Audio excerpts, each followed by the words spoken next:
powered by microfusion devices, gave them an almost unstoppable edge in battle. They were the descendants of the Golden Men, and even after millennia of decline, they were a force to be reckoned with. King Noak stopped and asked his chief swordsman, Harlan, how many men were left. "Less than 20,000, Harlan said, his scarred face grim. "Prepare a set of gear for me," King Noak said, clapping his chief swordsman on the shoulder. "I'll fight with you." "As you command, my king," Harlan said, his voice full of a renewed sense of purpose. Chapter 15 Battle. WAAGH. WAAGH. The air outside the main defense territory was thick with the chanting of a million voices. The orcs, a green ocean of muscle and fury, stomped their feet in a primal rhythm that shook the very ground. Their roars merged into a single, deafening war drum, a sound that promised nothing but joyful carnage. The green-skinned army stretched for miles, a sea of gnashing teeth and crude weaponry. At the epicenter, a colossal figure that was more tank than humanoid rested on a throne of tusks and scavenged scrap. This was the orc boss. His patchwork armor was a vibrant, lucky red, and his left hand was a giant, crackling power claw. His right arm, meanwhile, was a chaotic mess of two crudely welded firearms, more for show than anything. "Oi da zoggin, shrimps is crawlin' out. WAGH?" A smaller orc with a pair of pilfered binoculars squealed, pointing a thick finger at the city gates. "Wiregged." The green tide rippled with a furious energy. All they needed was a command, and they would charge. The orc boss, a malicious grin splitting his face, held up his power claw for silence. "Not yet, you runts. Let all dem shrimps crawl out first. We wants a proper scrap, not a zoggin chase." He knew from a subordinate's report that the humans were at their end. This was their final, desperate stand, and he intended to savor it. The humans, in stark contrast, were a picture of silent, disciplined rage. Amidst the bloodthirsty chaos of the orcs' shouts, the sentinels' heart rates remained as steady as their formations. They marched out of the gates, their pure white armor covered in the grime and scars of a 3-year siege. Their eyes, visible through the narrow visors of their helmets, were unblinking, unwavering. All 20,000 of them exited the city, a chill radiating from their ranks. They were here to die, but they would do so on their own terms, protecting their people to the very last man. "Sentinels," King Noak's voice boomed, cutting through the din. He raised his sword. "We have 2 ways to die now. Drowned by the green tide on the city walls or drowned on the field of attack. Which do you choose?" "Attack, attack, attack." The sentinels slammed their armored hands against their chest plates, the clang of metal against metal a defiant echo. A warrior's death was in the field, not cowering behind a wall. "Advance, humanity endures." With that, the sentinels charged. Their guardian spears, tipped with azure energy blades, blurred as they fired at the oncoming tide. Each beam of light vaporized dozens of orcs, but the gaps in the green ranks were instantly filled by countless others. The youngsters on the city walls fired their makeshift guns, their energy beams creating pathetic ripples in the endless sea of green. It was all futile. The sentinels were a force of pure combat, each a match for 100, even 1,000 orcs. Their spears danced, slicing through bone and sinew, creating mounds of gore at their feet. But even a pure warrior gets tired. A sentinel's fluid movements suffered a momentary delay. A hulking orc seized the chance, tackling him to the ground. The warrior's personal force field glowed blue as the orc's broken knife scraped across his armor. Calmly, the sentinel drew his sword, and with a single, elegant sweep of the energy blade, the orc's head was severed. He kicked his spear back into his hand and rejoined the fray. But the gaps in the human line were growing. They were being overwhelmed, one warrior at a time. The floating war fortresses above fired their last rounds, their energy conduits glowing hot from constant overuse. It was a drop in the ocean. In the center of the line, King Noak and the Grand Swordmaster fought back to back, a seamless machine of destruction. "It has been an honor to fight beside you, my friend," Noak said, taking a moment to wipe the gore from his sword. Behind them, lightning crackled. The High Priest's eyes glowed with an azure light as he summoned bolts of pure energy, turning swathes of orcs into ash. He was smiling. Everything was unfolding just as his prophecy foretold. He closed his eyes and saw it, the coming of the divine sun. When he reopened his eyes, tears streamed down his pale face. "Sentinels, hold on, we are saved," he screamed, his voice amplified by his power. "Our Savior has descended from beyond the heavens, and he will bring destruction to our enemies." He pointed to the sky. A golden star, a shimmering beacon of hope, tore through the atmosphere, a sign of the impossible. The Nur ring, which had trapped them for so long, had been breached. The orc boss, sensing the humans' renewed fervor, let out a roar of excitement and stormed toward the front lines. He couldn't wait to get in on this final, glorious brawl. He crushed his own men underfoot as he charged, his power claw flexing and unflexing in anticipation. But as he approached the humans, he noticed something. They weren't looking at him. They were pointing behind him, their faces a mix of terror and elation. He turned. A fireball was hurtling toward the exact spot where his throne stood. He couldn't understand it. How could a fireball fall from the sky? Whump! The Primarch's pod slammed into the earth. The sound was deafening, the shockwave a physical force that tore through the landscape. A mushroom cloud blossomed over the orc army. The orcs screamed, running in every direction. The sentinels, bracing themselves on their spears, were pushed back. The high priest gritted his teeth, his hands outstretched, protecting King Noak with a shimmering magical shield. When the dust cleared, the humans struggled to their feet, their eyes wide and horrified. Chapter 16 Doom. The dust slowly cleared, revealing a scene of utter, horrific devastation. At the very heart of the impact zone, a massive, circular crater had been carved into the battlefield. The orcs who had been closest to the blast were simply gone, their atoms rearranged into nothingness. Farther out, the green-skinned horde had been reduced to piles of charred white bones, their flesh incinerated by the immense heat. At the center of it all, surrounded by wreckage, lay an artificial pod covered in strange, alien runes. The pod itself was scorched and crumpled, but lying on the ground next to it was a naked human infant, completely unharmed and blinking awake from what must have been the world's most aggressive nap.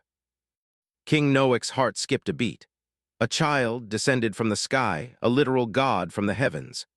The same thought echoed in the mind of High Priest Isaac, who, with an uncharacteristic lack of grace, ripped the hem from his robe and began to sprint toward the child. But King Noak was faster. He covered the distance in a few long strides, sweeping the child up and wrapping him in his battle cloak. The infant was plump and healthy, with a shock of black fetal hair and eyes as dark and clear as obsidian. He simply stared, unfazed, at the weary, scarred face of the king. Noak's tired face managed a smile, a healthy boy, a miracle, but then his gaze dropped and his heart nearly stopped. A glowing red rune pulsed on the infant's chest, a tiny, living beacon. He felt a primal, instinctive sense of awe, the kind of submissive fear a weaker animal feels in the presence of a predator. His body stiffened, and his first, panicked instinct was to drop the child and run. Suddenly, a tiny, chubby hand unconsciously gripped the edge of the cloak, and the child's obsidian eyes met his. The pure, unadulterated curiosity in those eyes was almost as terrifying as the chilling sense of being meticulously evaluated. Noak's intuition, honed by 1,000 battles, screamed that if he dropped this child, he would be torn to shreds. He fought against his own terror, using every ounce of his discipline to tighten his arms, cradling the human cub to his chest. The moment he made that conscious choice to protect, the sense of dread slowly vanished, and the child peacefully fell back asleep. It all happened in less than 2 seconds, a private crisis few had witnessed. "What's wrong?" Harlan, the Grandmaster, sensed the shift and tightened his own grip on his swords. Noak silently shook his head. He gently lifted the swaddled child and raised him high, a symbol of hope wrapped in a blood-soaked cloak. As he did, Isaac the High Priest stumbled to the ground in panic, his arms flailing. "No!" he shrieked, his voice filled with grief and rage. In the midst of the carnage and chaos, King Noak's voice boomed. He descended from the heavens, bringing destruction to the enemies of humanity. He has proclaimed his name to Argent Nur. Noak's words rang out across the plains, his voice a hammer striking steel. Doom. His sentinels picked up the cry, their stomping boots echoing as they trampled the bones of their enemies. Doom, doom, doom, they roared. In an ancient tongue, doom meant destruction, and this child, named by the warrior class, was destined for a warrior's glory. He was the Doom Slayer. The leaderless orcs, completely terrified by the sudden shout, scattered like insects. In some areas, they even started fighting each other. Amidst the shouts of victory, one person remained silent, lying in the dirt like a corpse. Isaac was utterly cold. His prophecy, his gods, his plan, it had all gone horribly wrong. He was supposed to be the one to find the child, to raise him in the ways of the priesthood, not to have him claimed by a warrior king. Isaac rose, his face expressionless and streaked with blood and filth. He used his psychic power to silence the roaring sentinels. His voice, stripped of all pretense, echoed in the crater. "This child does not belong to you, King Noak. He descended with a revelation. He belongs to me." The joy of victory was instantly extinguished, replaced by a tense, cold standoff. "High Priest Isaac," Noak said, his voice grave as he took a step back. It was a subtle signal. Harlan and the surrounding sentinels shifted their formation, their weapons unconsciously pointing at Isaac. On the battlefield, any item touched by the victor is his spoil of war. No one else can interfere. He held the infant protectively. "This is our law. If you want him, you can challenge me to a duel. If you defeat me, you can take him." Isaac's eyes narrowed, his face twisted with rage. He knew he couldn't win. Noak was the youngest king in history, an invincible force of nature. To challenge him was to commit suicide. "The orcs have been defeated," Isaac said, finally dropping his psychic pressure. He bowed slightly. "I will lead my people to pursue them to ensure their eradication. We will meet again." Noak watched the retreating priest, knowing full well that Isaac was a viper, not a defeated enemy. "We will," he replied, his voice barely a whisper. "Why not kill him?" Harlan asked, his twin swords still raised. "A viper in the shadows is more dangerous than a beast in the open." Noak sighed, his shoulders slumping with a bone-deep weariness. "This battle has already cost too much blood. How much more do we need for civil war?"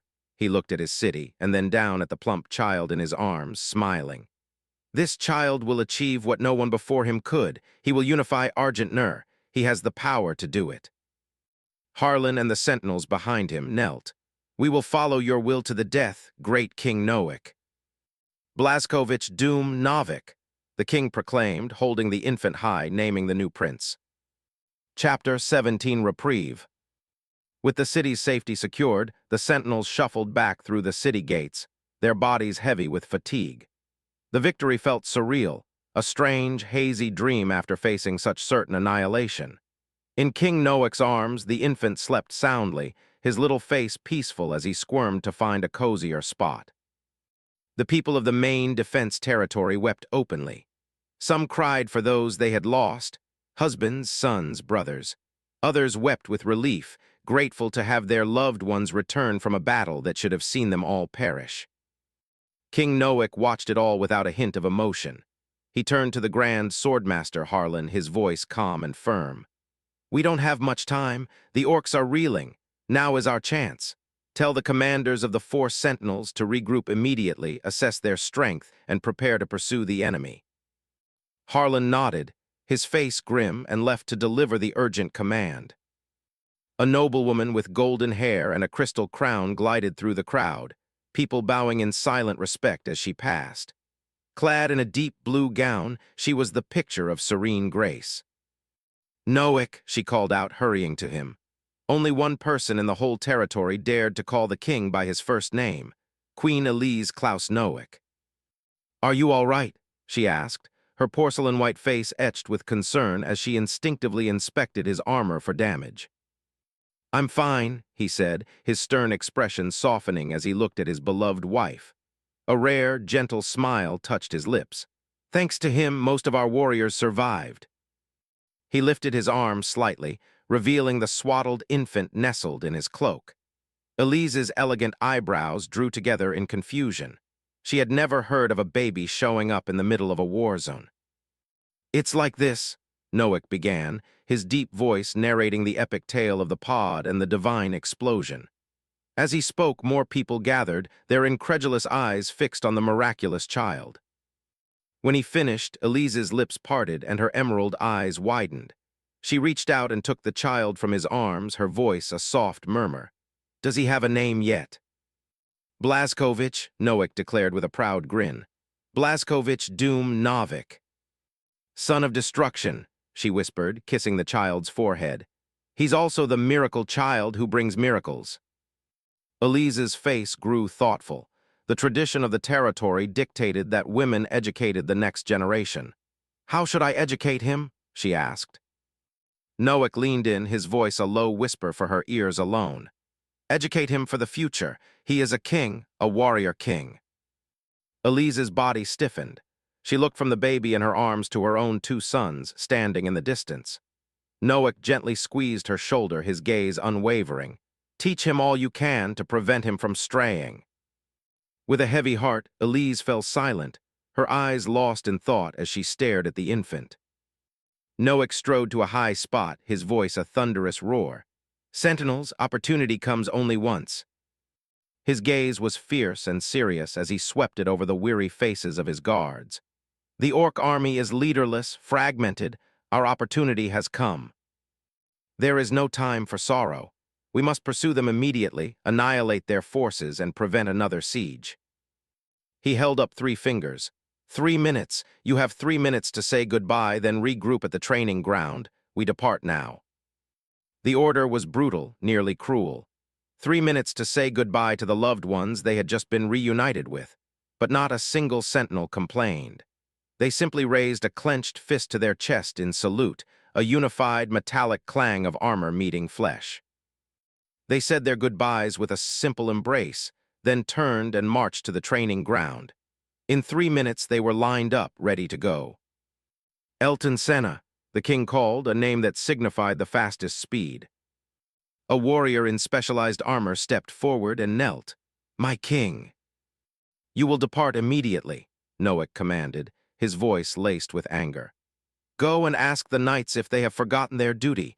Tell them if I don't see them in 48 hours, the knights will be erased from the history of Argent Nur." "As you command," Senna said. He mounted his anti-gravity motorcycle, a quick thrum of its engine, and shot off into the distance at supersonic speed, a blur of motion carrying the king's decree. Noek's gaze swept over his men. "Leave 1,000 to guard the city. The rest of you depart. We will break into smaller groups for flexible pursuit, striking their remaining forces as much as we can." He grasped his sword and roared, "Depart, fearless sentinels. We are Argent Nur's sharp blade, used to slay all enemies. We are Argent Nur's strong wall. We shall surely triumph." With those war cries, the sentinels set off on their new mission, a relentless hunt for the remnants of the Orc army. They fought across the scorched wasteland and in the mountains, a bloody cleansing of their land. 3 months later, Noek returned with a small detachment, met once again by Queen Elise. He sat, still in his blood-splattered armor, on a stone bench in the palace garden. "Noek," she began softly, a subtle fear in her trembling voice. She knelt and rested her head on his thigh, a small comfort. "What happened?" he asked, reaching out to touch her hair but stopping as he saw the bloodstains on his gauntlet. "That child," she said, taking his hand and pressing it to her cheek. "I'm afraid of him, Noek. When I look at him, I feel a deep sense of dread." Chapter 18 Unusual. "You wouldn't believe it," Elise said, holding her hand about 4 feet from the ground. "He's already this tall." Noek's hand, stroking his hair, froze. Surprise flickered in his eyes. A 3-month-old infant was 4 feet tall. That was beyond unusual. "He's just a fast developer," Noek said, trying to rationalize it. "He did survive a city-leveling explosion. A little rapid growth is understandable." "No, it's not just that." Elise shook her head. "What I'm truly afraid of isn't his height. The boy can eat at least 100 pounds of meat a day, so his rapid physical growth makes sense. It's his mind that terrifies me. In just 3 months, 2 months, really, I ran out of things to teach him. He's already read 1/5 of the ancient texts in the Grand Library, and he can recite them backward." Elise rose from her position on the ground and knelt on the grass, looking her husband in the eye. "Noek, my king. His learning speed and his unique qualities frighten me. They say there's a fine line between a genius and a madman. His wife's words struck Noack hard.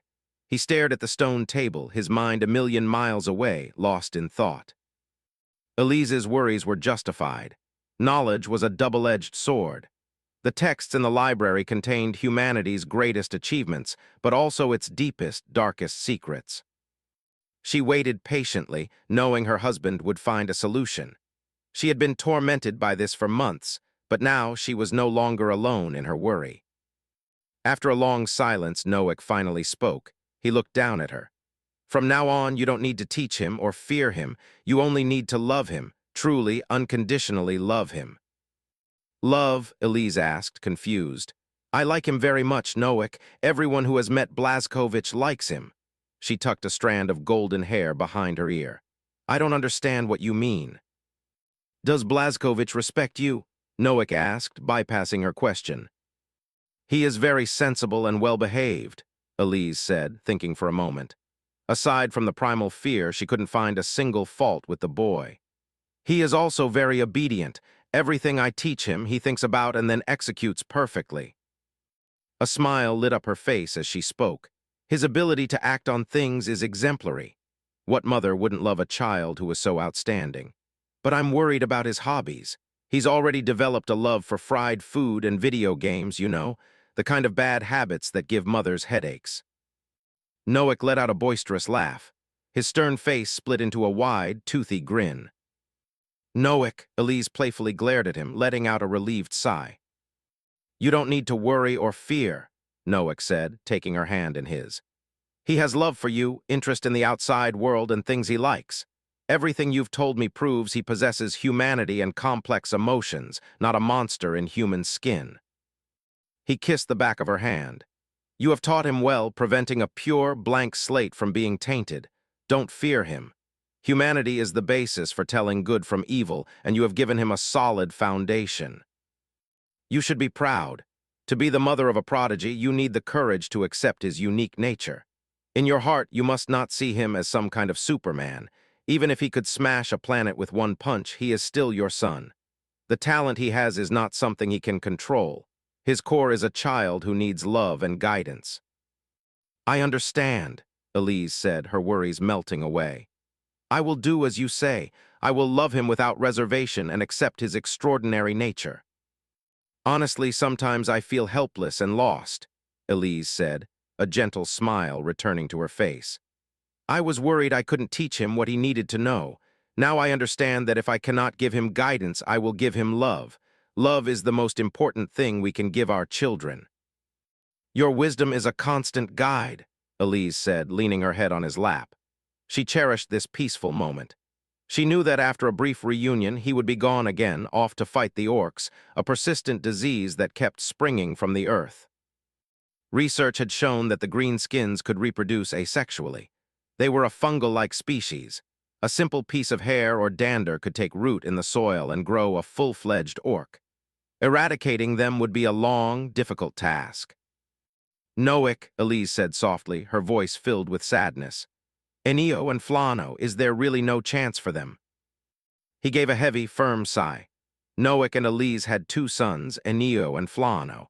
Before Doom, Enio was Noack's preferred choice to be his heir and lead the Sentinels.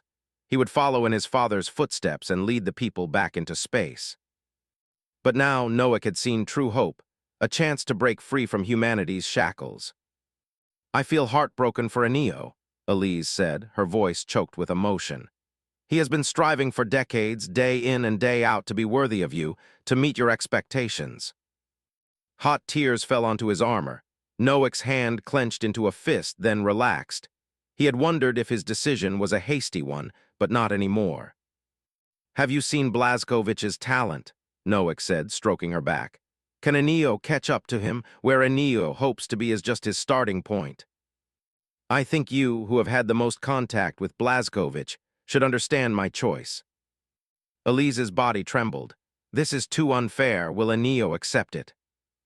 The world is unfair, Noack said. If Enio truly understands me, he will know my choice is the right one. The Novik family's oath isn't for the throne room, but for the vast universe. A moment of silence passed between them. Elise stopped crying and fell asleep on his lap. Suddenly, a court lady ran into the garden, her expression frantic. "Your Majesty, the third prince has run off to the arena." Elise's eyes snapped open. She stood to leave, but Noak's large hand stopped her. "I'll go with you," he said. "I haven't seen Blazkovich since the Siege War." Chapter 19 Arena. The Guard Arenas. One of the most iconic structures in the City of Warriors, this massive circular building was chiseled from a single piece of stone. The stands, capable of holding hundreds of thousands of spectators, rose in concentric circles around the central fighting pit. Typically, the arena was used for sparring, where warriors would face off in a brutal, no-holds-barred exchange to determine who was superior. On special occasions, the Sentinels would hold competitions to blow off steam and crown a new champion. But today, with most of the Sentinels on an extended campaign, the only sounds were the hollow echo of the wind and the gentle flapping of banners. The arena felt ancient and solemn. Those very banners, dark red with gold-threaded names, silently told the stories of past champions. They rippled in the breeze, a tribute to the glories of those who had fought here. In the outer stands, more than a dozen Sentinels, recently returned from the front lines, were trying to rest. Their white power armor was stained with the grime and blood of battle, and the bone-deep weariness was plain to see. No one disturbed them as they leaned back to back, catching a few moments of peace before their next deployment. In the center of the pit, a handful of stationed guards watched over several large iron cages. Inside were a couple of dozen greenskins, captured from the front lines for the War College's researchers and as a training tool for young apprentices.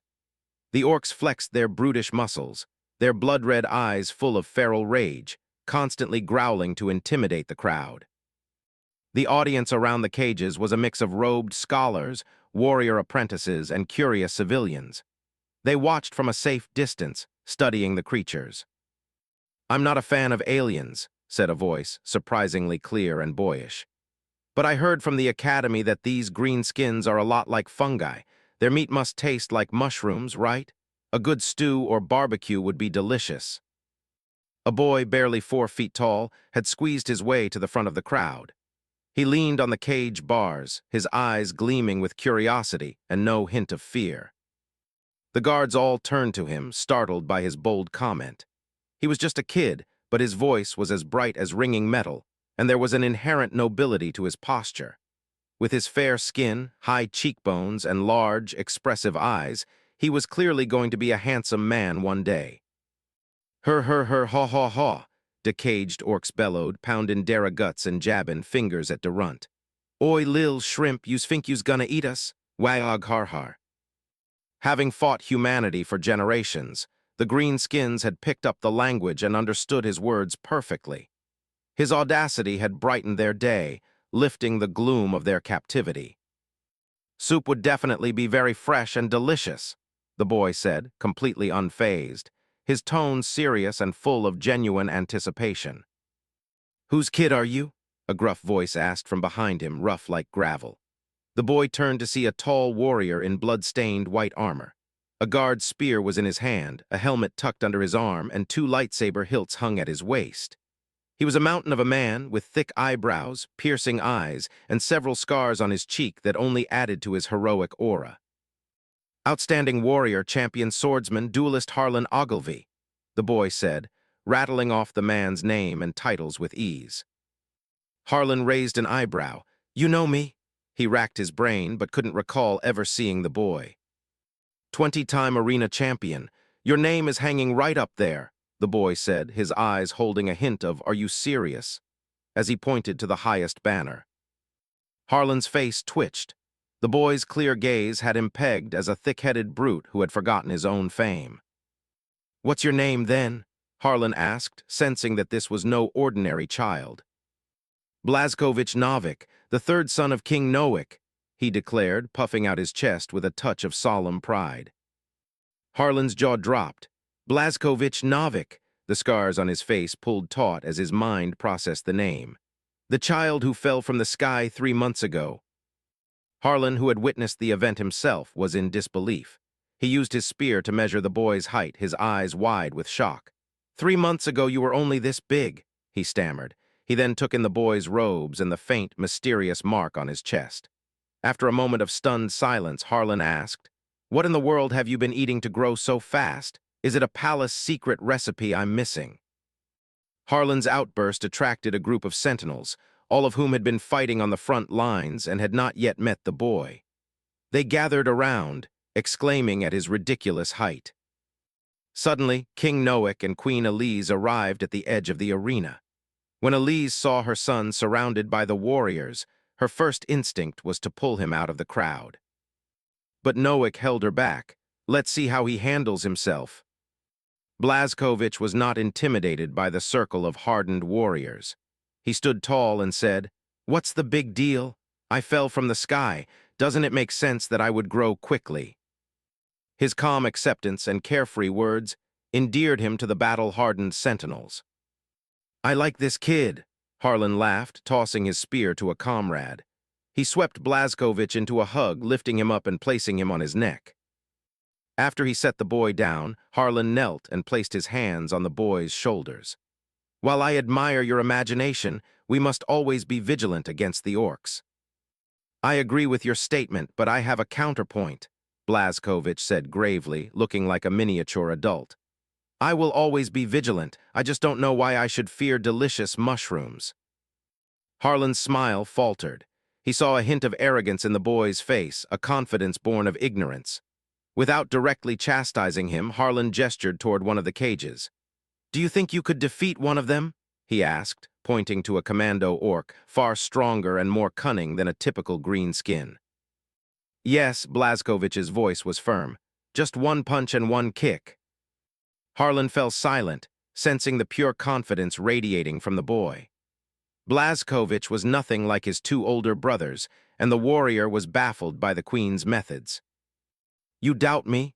Blazkovich said, pulling Harlan's hands from his shoulders. His face was dead serious, and his eyes bored into the champion swordsman.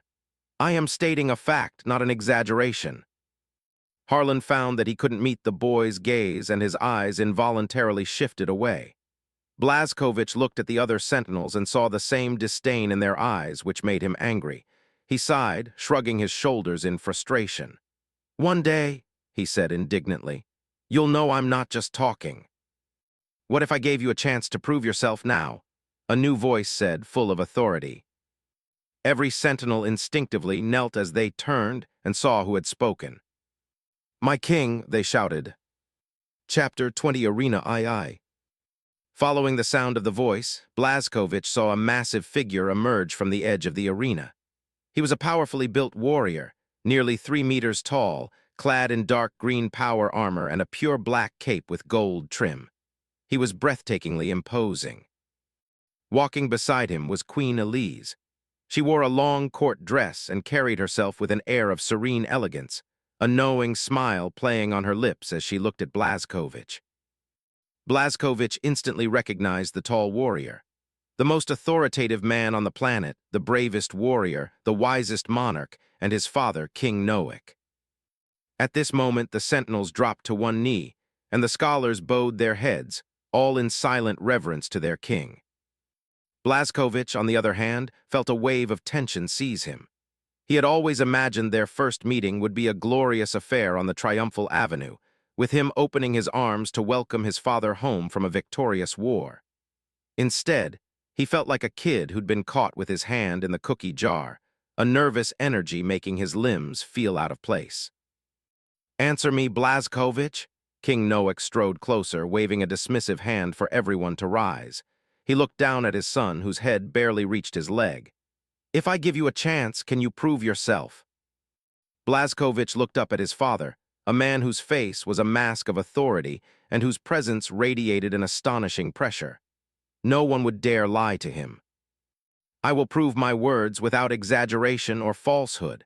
The boy's nervousness evaporated, replaced by his natural confidence. He lifted his chin and proudly met his father's gaze. "Your son does not engage in empty boasts."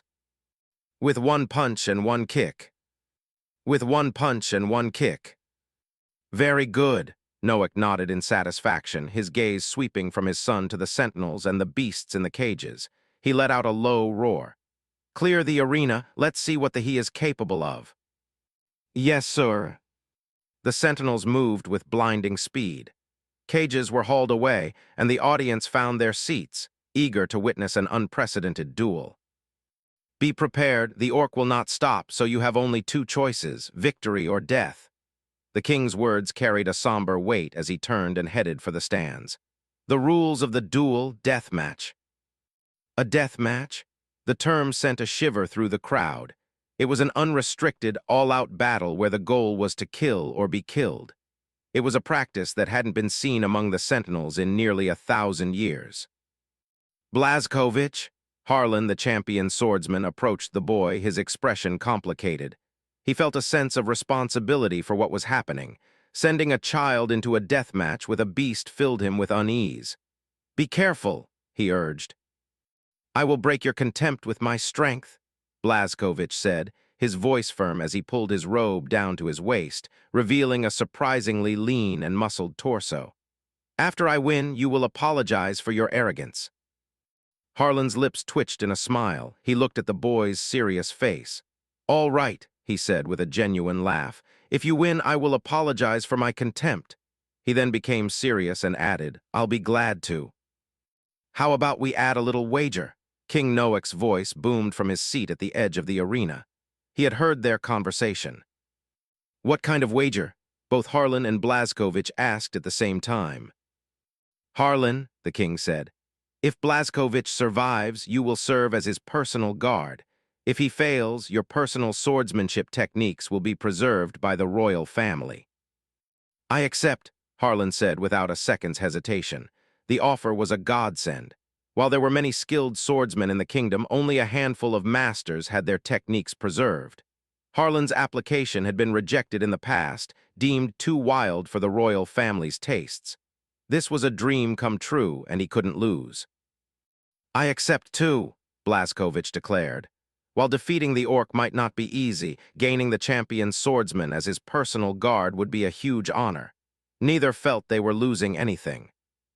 Harlan walked to the iron cage. The orcs inside, sensing the impending battle, were no longer the comical creatures from before.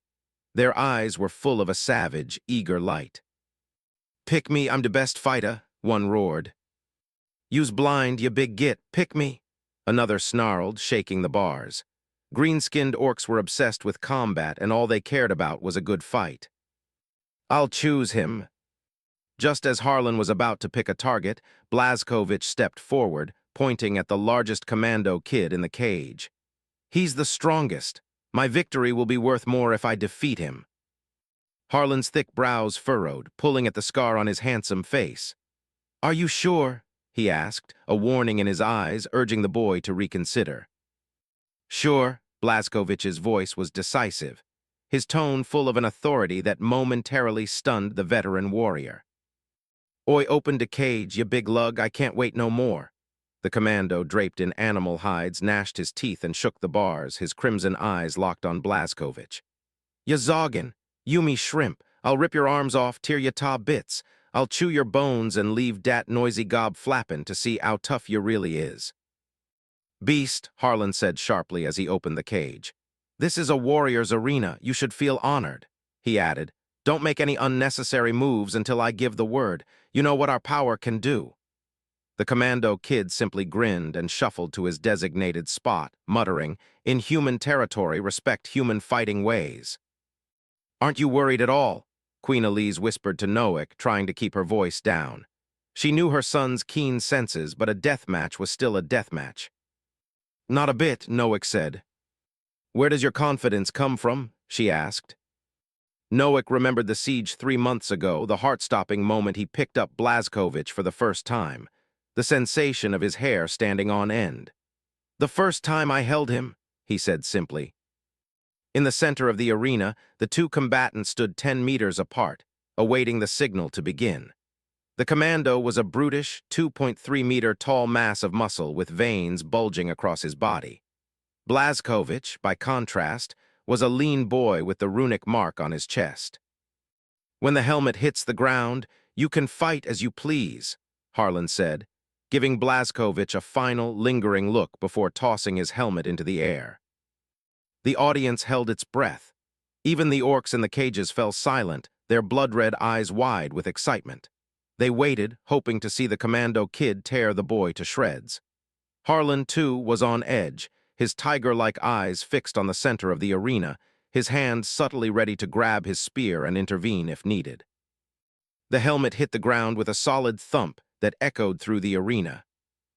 "WAGH?" the commando roared, launching forward with an astonishing burst of speed. In a flash, he was just 2 meters away from the human boy who stood motionless, as if frozen with fear. The Sentinel's genetic bloodline made them incredibly quick, and to their eyes, the orc was moving in slow motion, yet he was still closing the distance. Harlan narrowed his eyes, preparing to intervene, but a sharp glance from Noak stopped him. The king would not allow anyone to violate the rules of the dueling arena. Blazkowicz still stood there, a serene and unhurried look on his face. Chapter 21 Pitiful. The instant the helmet fell, Blazkowicz's world shifted. Time seemed to slow to a crawl, as if everything around him were submerged in a pool of molasses. He saw the commando kid's mouth agape in a roar, the clenching of its fist, the micro-movements of its countless muscles, and the surging blood pulsing through its veins. Every single detail of the orc's form and intent was laid bare to his perception. He didn't just see the charge. He predicted the twist of its back, the shift of its weight, and the exact angle of its next move. He knew how the orc would attack him before it even took its first step. The term "in an instant" barely does it justice. In the nanosecond it took light to travel just a foot, Blazkowicz's mind had already processed 1,000 scenarios. Of all the possible ways to end the fight, he still chose the one-punch, one-kick method, a promise he had made to his father. The orc's roar was stretched and elongated in his ears. It raised its fist, preparing to strike.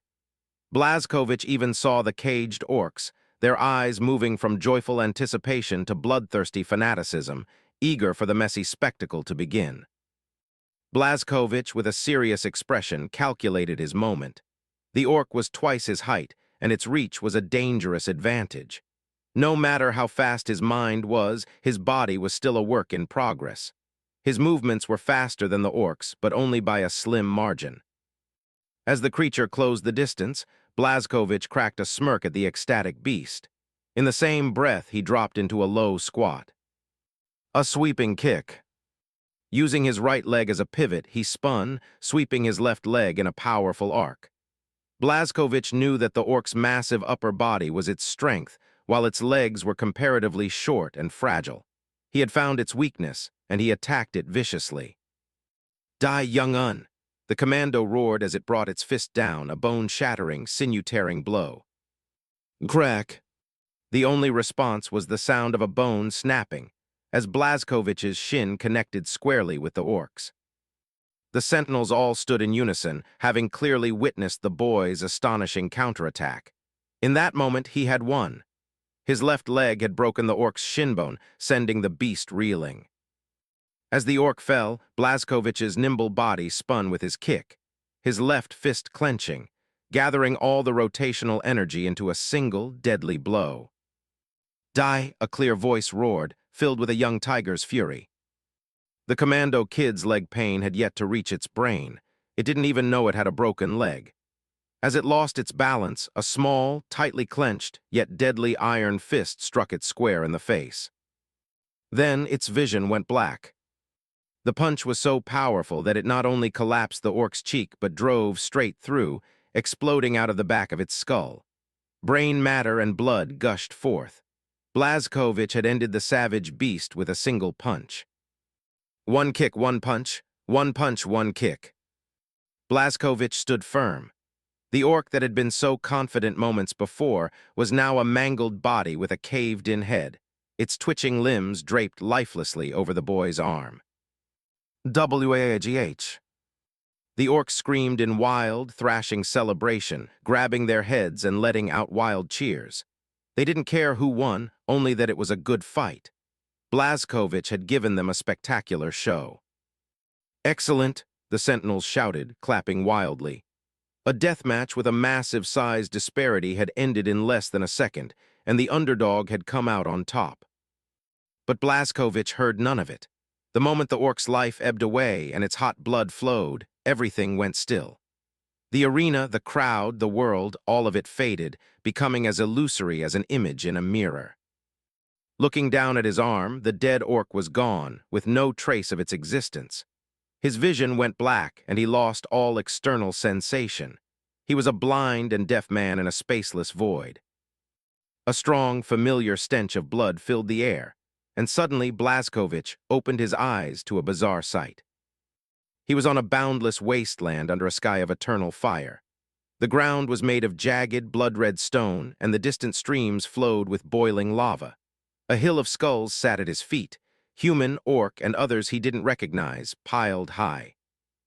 Behind the curtain of reality, the four gods of chaos were converging. Khorne held a fragile, blood-red world in his claws, while Nurgle blew a murky breath onto it to keep it from shattering. "The purity of the first kill is beautiful," Khorne growled. "When blood flows and violence echoes, I paid a great price to bring his soul here." Even after his soul became human, he still maintained his self-preservation, a second voice added. "Our pronouncements are difficult to reach his ears. We have only one chance, for his essence resists the power of the Empyrean." Blazkowicz looked around, and a burning sensation came from the mark on his chest. It was glowing faintly, reacting to an unseen presence. "Blazkowicz Tilda," a layered, ethereal voice echoed from behind him. He turned, surprised to find the desolate wasteland had been replaced by four gigantic, gaudy chairs that scraped the sky. The first was an azure chair of twisting, ever-shifting vortices. The second was an ancient, brass chair made of skulls and overflowing with blood. The third was a sickly green chair of bubbling pustules and rotting flesh. The fourth was a luscious purple chair of soft, smooth flesh with red lips and enticing curves. An ordinary person would go insane at the sight of these symbols of sin, but Blazkowicz was completely unimpressed. They just looked overly flamboyant, like animals flaunting their feathers. "You only need to recite the incantation," the unified voice of the four chairs said, deafening him. "Serve us, and we shall grant you the power to conquer eternity." Blazkowicz's brows furrowed. This was far too much for him to take in. "What incantation?" he asked. "And can I just leave?" Serve who? What power? He had zero interest. He just wanted to get out of this bizarre place. The four gods were overjoyed. They never expected it to be so easy. Was the most mysterious Primarch about to be theirs? "You can leave," they cooed in a unified voice. "Just repeat after us, I serve the gods." "Serve," Blazkowicz said, dragging out the syllables. He was about to utter the last two words when... "Blood for the god. A change. Daddy Nurgles. Let me give you a good time, baby Tilda." The voices suddenly broke apart into a chaotic mess. The chairs vanished, and Blazkowicz stood there staring at the empty space where they had been. He shook his head. "Blood for what god?" he asked, utterly confused. In the deep warp, the boundaries of the four gods violently collided, raising waves brighter than the light of any previous divine war. At the last moment, the chaos gods tore off their facade of harmony, tempting Blazkowicz to utter the incantation to serve them. Not only that, but they also interfered with their divine brothers, preventing any complete blasphemous syllable from reaching Blazkowicz's ears. "Damn it, I almost succeeded." Khorne roared unwillingly. He was just a hair's breadth away from taking Blazkowicz for himself. At the critical moment, the last syllable was interrupted by the accursed Tzinch, causing him to fail at the last hurdle. "Damn it, you almost succeeded." The blood-red world shattered. Tzinch thwarted the blood god's sudden change of heart, casually dispersed the magic at his fingertips, and floated away with a strange laughter. While delighted by the changes in the process, Tzinch mocked Khorne. The blood god, who prides himself as a warrior and loves direct confrontation, used a scheme. "I'll save you a good spot in the crystal labyrinth." "And you?" The furious will of the blood god materialized into a blood shadow, swinging a long sword and striking at the departing Nurgle.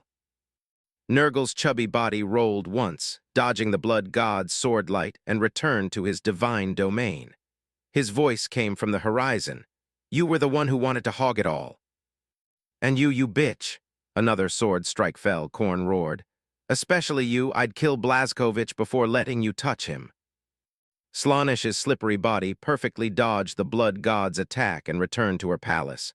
"We agreed he was ours collectively. You broke the rules first." "Get out, all of you, get out!" The blood god's violent roar echoed through the boundaries of the four gods, his fury tearing through the warp storm.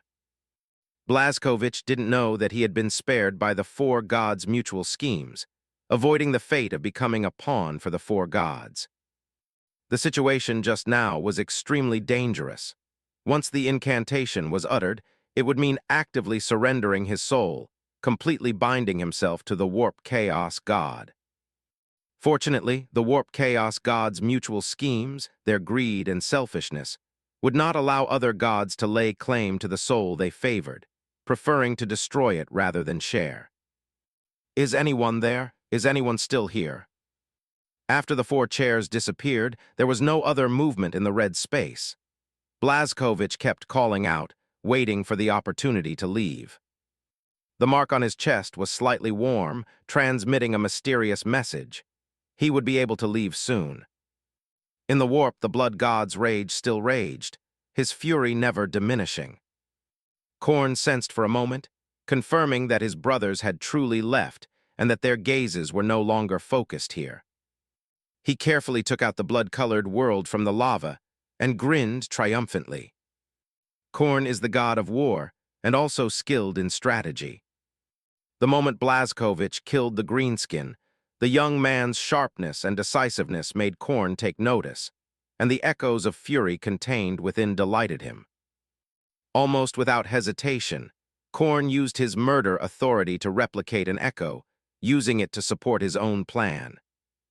Together with his three brothers, he tempted Blazkovich to fall into chaos. The blood god's deliberate disruption was perfectly timed. Then he broke away, and then used his rage to drive away the other gods, allowing him to enjoy the fruits of his labor alone, out of his brother's sight.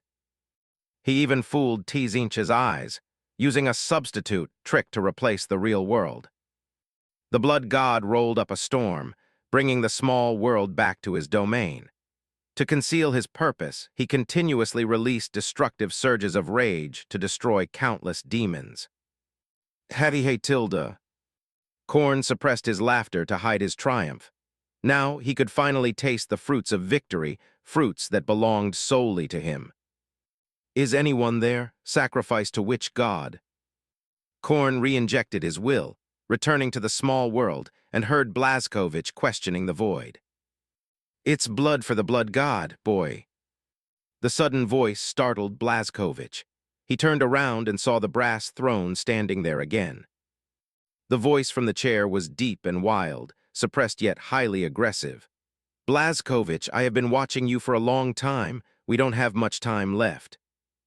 You must know I am a true god. You only need to utter blood for the blood god, and I will grant you endless power. Conquer 1,000,000 kingdoms, become an undefeated warrior, and forge an eternal legend." Blazkovich listened, looking at the skull throne in silence for a long time. He wasn't thinking about whether to accept, but rather wondering why beings who called themselves gods all liked this approach. "I refuse." With almost no hesitation, Blazkovich rejected the throne's offer. "Why?" The voice from the throne held a hint of unexpected surprise and urgency. "Just now, you were almost about to utter the incantation and serve the gods. Why do you refuse now? Do you think I cannot give you what I promised?" "No," Blazkovich shook his head, a frank smile appearing on his heroic face with no intention of hiding anything. "Actually, I wasn't planning to say it just now either. I was just stalling for time, observing the environment." The throne was silent for a long time, and Khorne behind it was also silent on the skull throne. He realized that he and his divine brothers had seemingly been played by a 3-month-old Primarch. But he wasn't angry. On the contrary, he was even more delighted. Courage and strategy are what Khorne desires. A mere brute with only physical strength is just a simpleton. I possess the authority of a warrior. Just believe in me, and your warrior path will go further than anyone else, surpassing all predecessors and leaving no successors. I can make you the greatest warrior. Khorne still didn't want to give up, probing Blazkowicz little by little, trying to make him believe him. No, Blazkowicz shook his head, refuting the brass chair's statement. My education and current understanding tell me that you are wrong. To become a warrior, one needs a strong heart, the courage to challenge the strong, unwavering confidence and unyielding defiance. All the glory of a warrior must be earned by oneself and should not rely on others' bestowal. The young man slowly articulated his understanding of a warrior. The blood-red wasteland storm gradually subsided, only his voice echoing. Glory obtained with one's own hands is more dazzling than that bestowed by others.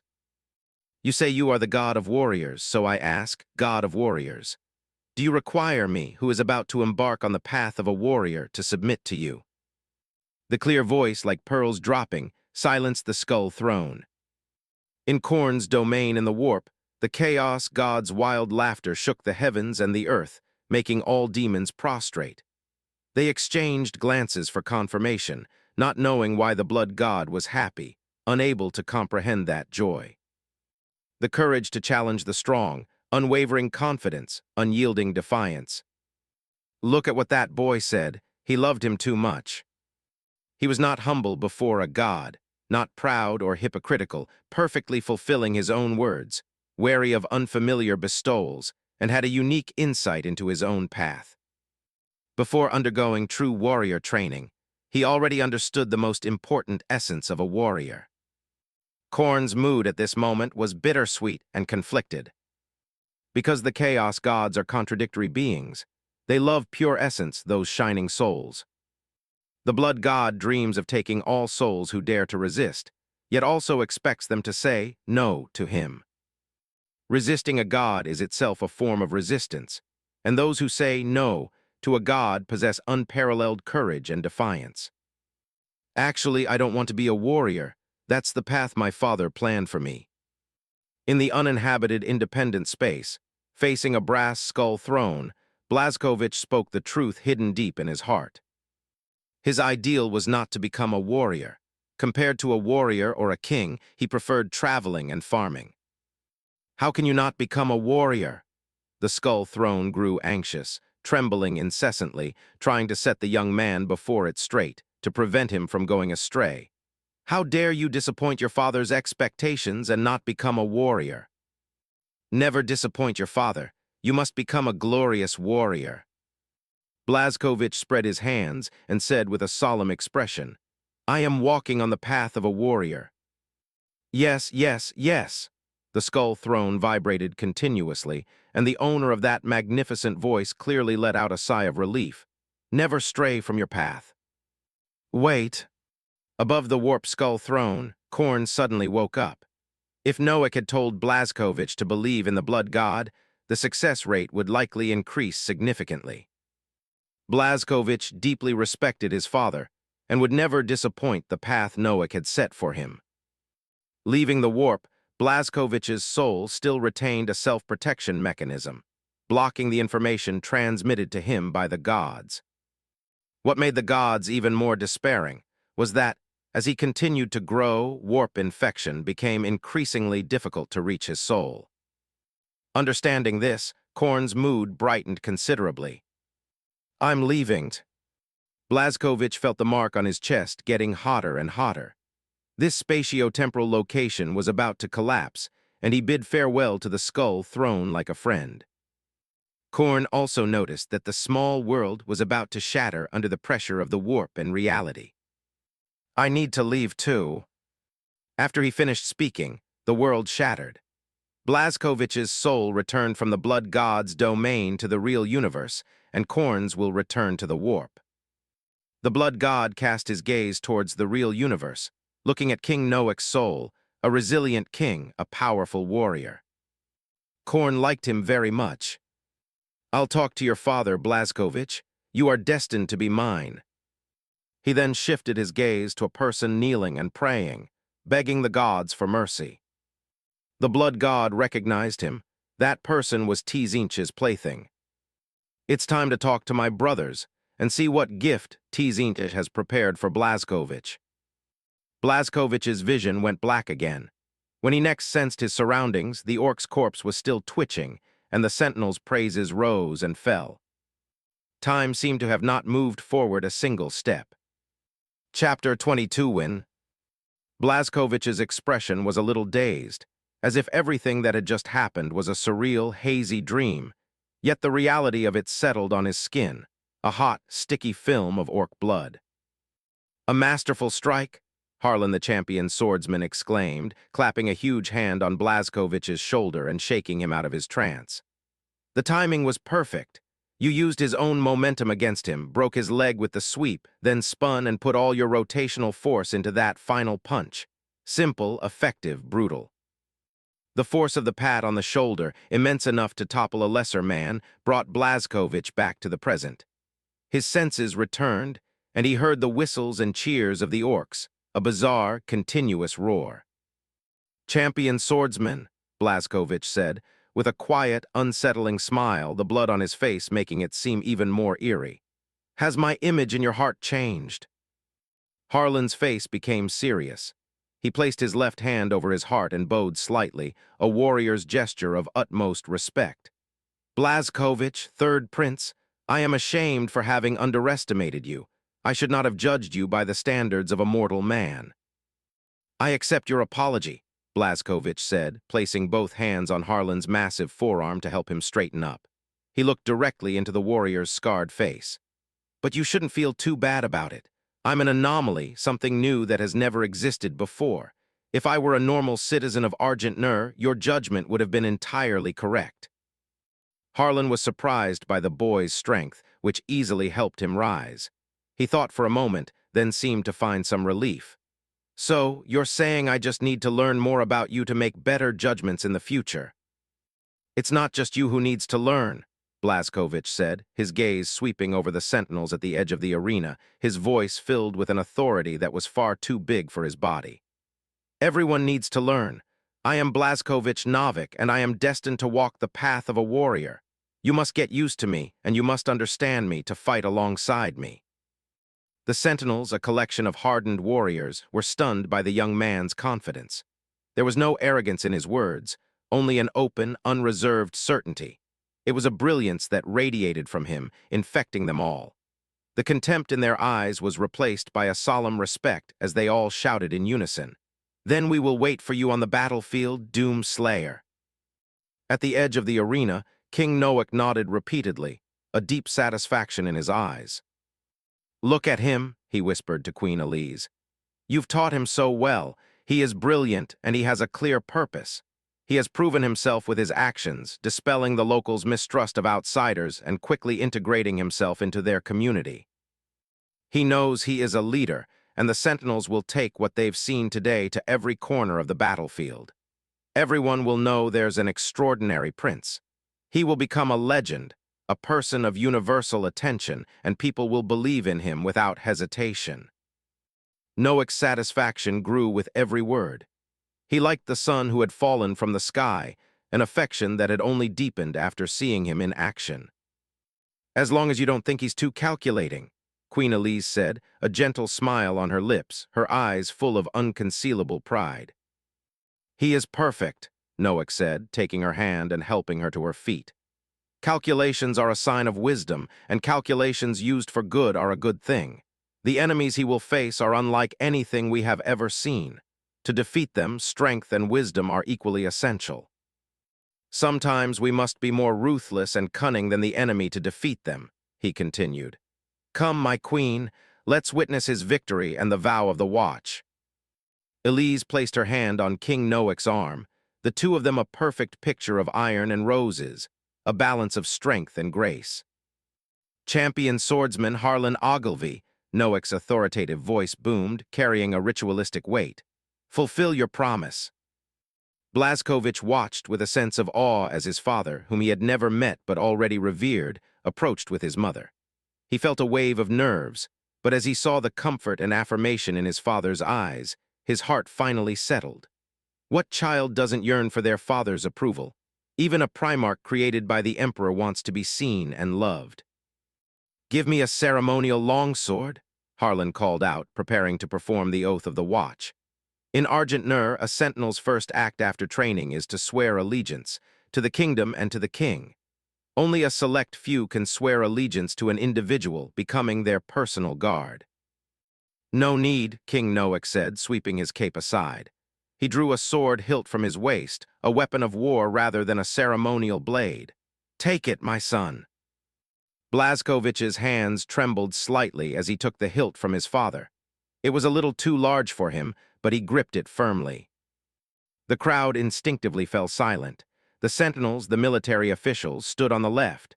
The scholars, the civil officials, stood on the right.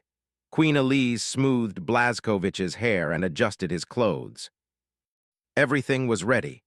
King Noak stood behind him to the left, Queen Elise to the right, with the civil and military officials flanking him. Harlan knelt, his tall frame still meeting the boy's eyes. Blazkowicz's face was solemn. He pressed the mechanism on the hilt, and a brilliant blue blade of dimension light sprang forth. He carefully rested it on Harlan's left shoulder. Harlan Ogilvy, the proud champion swordsman, lowered his head and began to recite the Oath of Allegiance.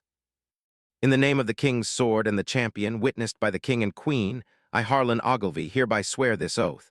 My blood shall be your shield, guarding your safety. My sword shall be my vow, striking down your enemies. Loyalty is greater than soul, honor is heavier than life. Your will is my direction, your enemies are my mortal foes.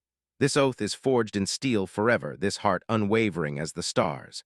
Until my last breath, until my sword is broken, my soul shall still guard this vow."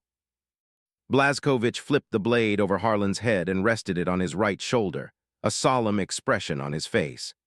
"I, Blazkowicz Novik, accept your oath. I accept your loyalty." Neither of them knew that in the churning warp, the blood god was pleased with the warrior's fervor and bestowed a blessing. "My lord, what is your emblem?" Harlan asked. A personal emblem would be used to signify the vow between them. Blazkowicz, a newborn in the eyes of the law, had no emblem.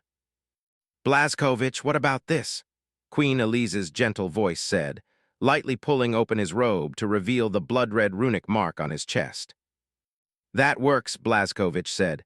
"It was born with me. It's the most suitable personal emblem." Harlan, the champion swordsman, had stumbled into a duel and found himself a personal guard. It wasn't until much later, as they embarked on the path of conquering the stars, that he realized the truth. The king and queen knew Blazkowicz would win, and Blazkowicz knew it too. He hadn't just accepted a challenge. He had walked straight into a trap, gleefully set by a 4-foot-tall boy and his cunning father. Chapter 23 Battle. The walk from the arena back to the royal palace was a long one. As a beacon of warrior culture, the arena sat at the very end of Royal Palace Avenue, the center of the main defense territory. The city was built around it, a sprawling testament to the stubborn survival of humanity. The pure white avenue was majestic, its massive carved murals on either side detailing the Sentinels' long history, chronicling their rise from the shadows of a fallen age. Blazkowicz was perched on Noak's shoulders, riding along the king's corridor, a path exclusively for the king and his heir. On the adjacent Warrior Avenue, Harlan the champion swordsman walked, a massive orc corpse draped over his shoulder. Along the king's corridor, statues of every Noak king stood watch, their solemn expressions seemingly scrutinizing their descendants. The city itself, including the royal palace, was a gleaming white, all carved from a single, flawless stone that was common to their world. These immense, seemingly impossible buildings were a symbol of human resilience, while their blue domes and giant crystal windows represented the clear soul of a warrior. Blazkowicz struggled to maintain his composure.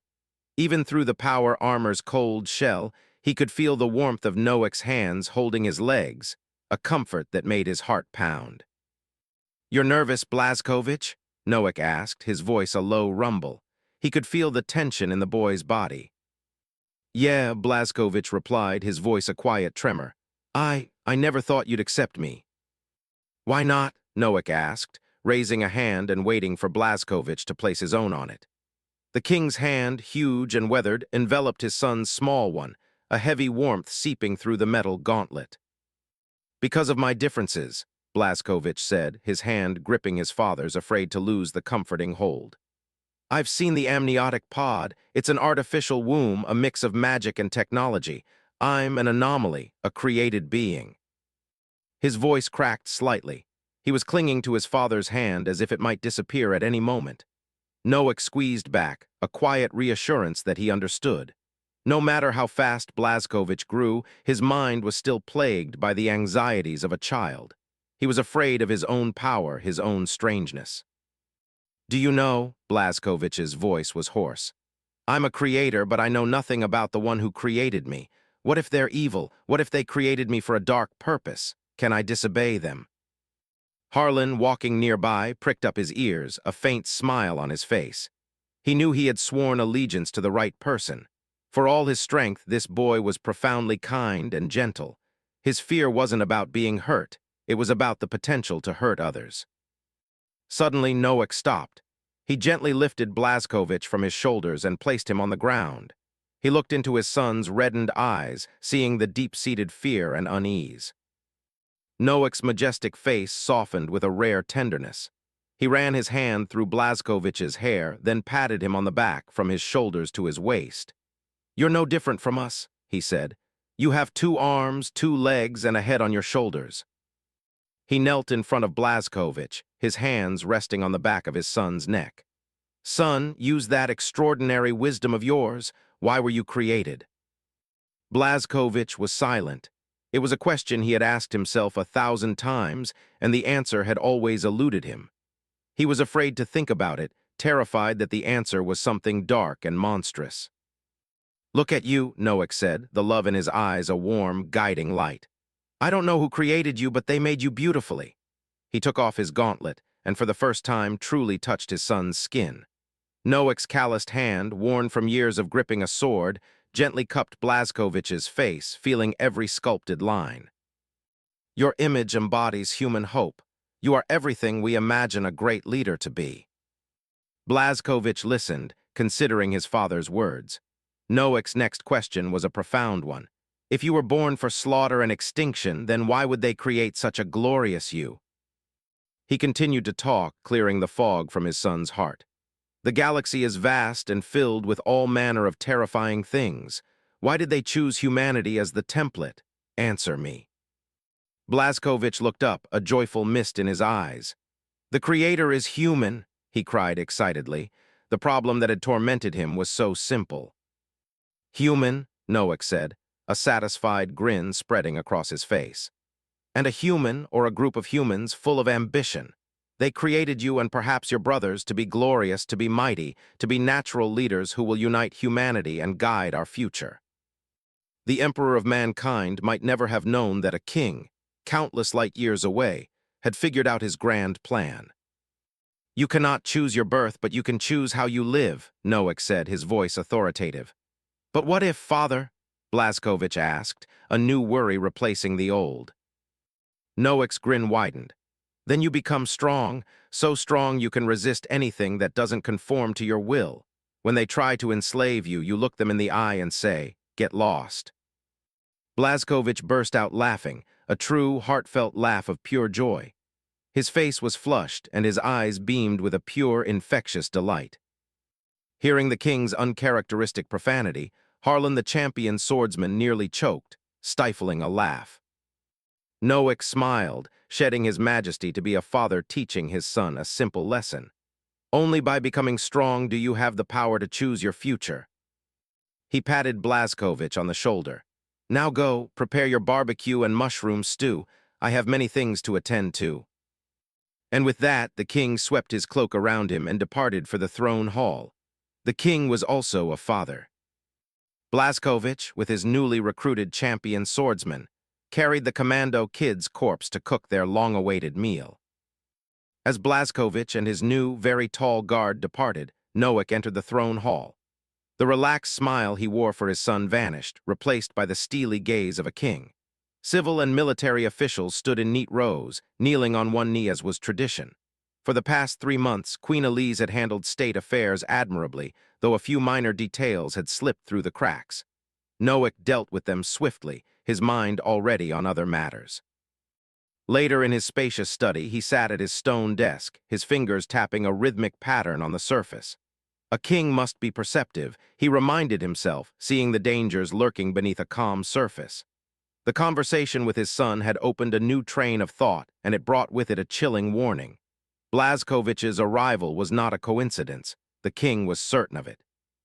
His own act of picking the boy up, however, felt very much like an accident, a slip in a grand, incomprehensible plan.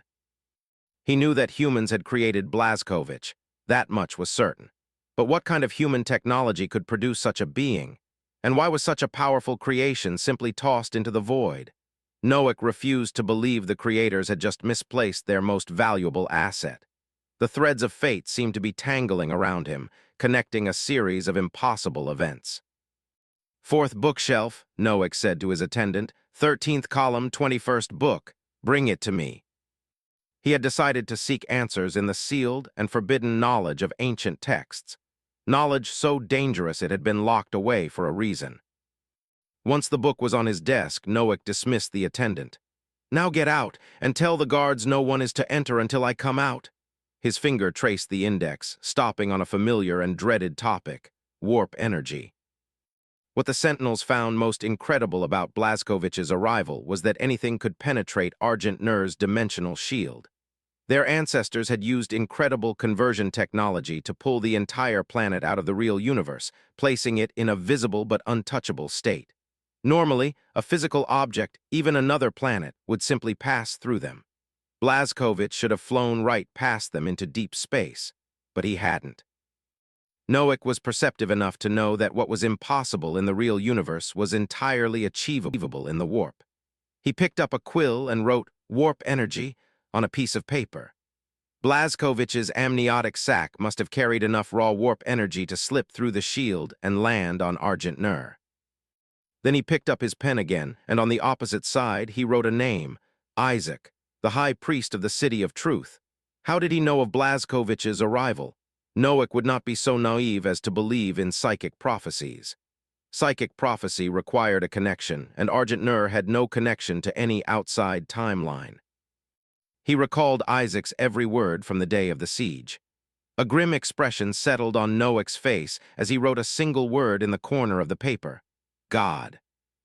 As the last stroke was completed, the desktop began to vibrate. Blood seeped from the word, twisting and writhing like a hungry worm. Noack felt the temperature in the room drop sharply, a clear sign of a psychic reaction. He raised his hand and slammed his palm onto the paper, cracking the stone desk. "Get out of here," he roared, his sheer will shattering the psychic reaction. A snort of disdain escaped his lips. HMPH, cheap parlor tricks. He was not afraid of a reaction, he was afraid of no reaction. This confirmed his line of thought was correct.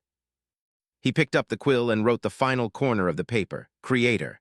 He drew lines from all 4 corners, converging on the center, and wrote the final element, Blazkovich. With all 5 elements on the paper, King Noack's mind went still and clear. He understood. He was just one step away from the truth. But as he was about to connect the final dots, the study began to shake violently. Not just the study, but the entire building was being pulled and tossed, vibrating erratically like a sock in a washing machine. Bookshelves collapsed, and countless books flew through the air, their pages flipping wildly. Whoosh, whoosh, the sound was a deafening roar. The books began to warp, their covers twisting and growing eyes that rolled to scrutinize him. Their pages became gaping mouths, their fangs sharp and grim, chanting incomprehensible, maddening knowledge. The scene was not terrifying to a warrior like Noack, but it was profoundly bizarre. He remained seated, as calm as a reef in a hurricane, observing the spectacle with detached interest. "Put away your humble illusions," he said, his deep voice cutting through the noise. "These petty tricks cannot shake me." The illusion shattered instantly, and the study returned to normal as if nothing had ever happened. In the ever-changing crystal labyrinth of the warp, Tzintch silently stretched his neck, peering through the veil of reality. He had been watching the mortal playing a simple game of connect the dots. Noak's pursuit of the truth had created a ripple in the warp, and the Lord of Schemes had noticed. He casually plucked a strand of fate, reviewing Noak's past, a history of profound wisdom. But he could not see his future, for his destiny was now bound to Blazkovich. Mortal wisdom can also reach the divine, a long sigh echoed from the labyrinth. Tzintch was both impressed and apprehensive. He decided to talk to the mortal. As Tzintch's power pierced reality, a book from the 9th row of the 9th bookshelf was pulled out by an unseen force, suspended in midair. The book was opened to its 9th page. A voice echoed in the study. Mortals are always audacious, attempting to fathom great destiny. Of course, I warmly welcome the thirst for knowledge of wise souls. Chapter 24 Confrontation. What King Noak heard was the hoarse cry of a crow, like a cough with phlegm stuck in its throat. That sound carried a disdain that overlooked everything, yet also conveyed the most sincere invitation. It wasn't me who actively sought out so-called deities. I have no interest in you or your kind. Your reach extended too far, touching my son. The true master had appeared. Noak raised an eyebrow. He truly hadn't expected his deduction to indeed touch upon a deep secret, revealing the existence of a god. But he didn't believe the other party was a god, merely a special existence, or perhaps a powerful psychic beyond human comprehension. Your son, the voice made a quah-quah coughing sound, like a severely consumptive patient gasping and mocking Noak. He is a divine scion. How dare a mortal like you overstep? Oh, Noak was intrigued. The god opposite him didn't seem to mind revealing information which provided him with many sources. Then where is his divine father? As for everything revealed by the owner behind the book, Noak didn't believe a single word. Blazkovich was definitely not a divine scion. He confirmed this information internally. The god before him was the most powerful proof. If there truly were gods and they were omnipresent, any thought that touched them would make them aware, and they would appear before the observer. Then Blazkovich's father should have come knocking. How interesting. The talking book flew a circle around Noak, making an approving sound. Your mind is very sharp, good at distinguishing truth from falsehood. I like clever people, and I even give clever people some rewards, such as answering a few questions. The book spun, flying higher and higher, looking down at Noak from above with the arrogance of a superior being. But I'm not interested in asking questions. Noak smiled faintly, calmly rejecting its proposal without a moment's hesitation. You don't wish to uncover the truth? The book asked, puzzled. King Noak's answer was unexpected. I'm already close to the truth. I don't need guidance from an unknown entity like you. But that's not all. The voice, like a severe consumptive, continued to tempt, constantly luring Noak's curiosity. I don't need to know that much. Noak was nonchalant. What truth to a question, what answer to everything? He wanted to know who his son's enemy was, and he had already gotten the answer. The more you know, the easier it is to be misled. What many people believe to be the truth might just be what an entity in the shadows wants you to see. Knowing when to stop can actually help maintain a clear mind. I am just a father who misses his son, nothing more. I have no desire to understand your chaotic gods. The pages suddenly rustled open, making a sneering sound. A father protecting his child? You're too good at flattering yourself. You raised him, instilled your thoughts in him, but it was nothing more than wanting to use him to fulfill your clan's long-cherished wish. Noak burst into laughter. Ha, now I believe you're a god, a comical god of farce. Saying this, he cast a contemptuous glance at the book, openly admitting his intentions. You're absolutely right, I do have such thoughts. God, he suddenly called out to the book flapping in the air, with a hint of disdain. Where do you think Blazkovich's achievements lie? On this planet, or in the vast, boundless sea of stars? He is a whale stranded in a harbor. When the tide of destiny rises, he is destined to return to his ocean. We are insignificant presences beside him, hitchhikers on his back as the whale swims to the sea. Isn't he my son? Noack retorted to the contempt with an undeniable challenge. He learns my thoughts and will, embraces the expectations I give him, absorbs everything I teach, walks the path I planned, inherits from me and surpasses me. Blazkowicz, isn't he my son? Of course not, the voice suddenly tightened. The book floated to the desk, and a giant eye with 9 pupils appeared on its cover, constantly scrutinizing him. There is no blood tie between you. You are merely an unexpected passerby in his life. So-called gods, are they truly so shallow? Noack shook his head in disappointment, his contemptuous gaze meeting the single eye. Bloodlines will fade with time, but the legacy etched deep in the soul will never diminish. I know, Noack slapped his forehead, a look of belated realization on his face. He suddenly looked seriously at the floating book, his pitying gaze making it feel inexplicably flustered. You have no children, so you can't experience the anticipation in one's heart. Of course you wouldn't know these things. The air fell into a deathly silence. The book flying in the air even dropped for a moment, then stabilized its form again. In the warp, Tzinch's constantly shifting form had an imperceptibly slight pause, and the light reflected in the crystal labyrinth briefly stopped. The Lord of Change, the master of schemes, the god of wisdom, was mocked by a mortal, told that he didn't understand the bond between father and son. The single eye on the cover suddenly opened wide in fury. Mortal, put away the filth in your eyes. The book shrieked, raising its distorted tone.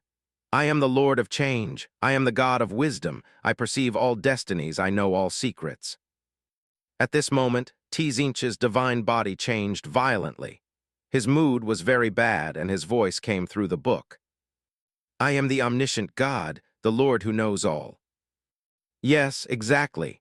King Noack sneered, not backing down in the slightest, and said to the owner behind the book, precisely because you are omniscient, you cannot experience that deep expectation a father has for his son's future. Noack shook his head sharply, the pity in his eyes not dispersing but rather deepening. Omniscience is a curse. It makes you know everything, and it also makes you infinitely empty. An existence that calls itself God. Since you are omniscient, do you know what you want? I certainly know. The distorted book vibrated wildly, twitching in midair, emitting a frantic, piercing shriek. No, you don't know. King Noack stood up abruptly, looking up. Although the book floated high, his gaze carried a condescending pressure, and the compassion in his eyes almost materialized. A pathetic existence that calls itself God.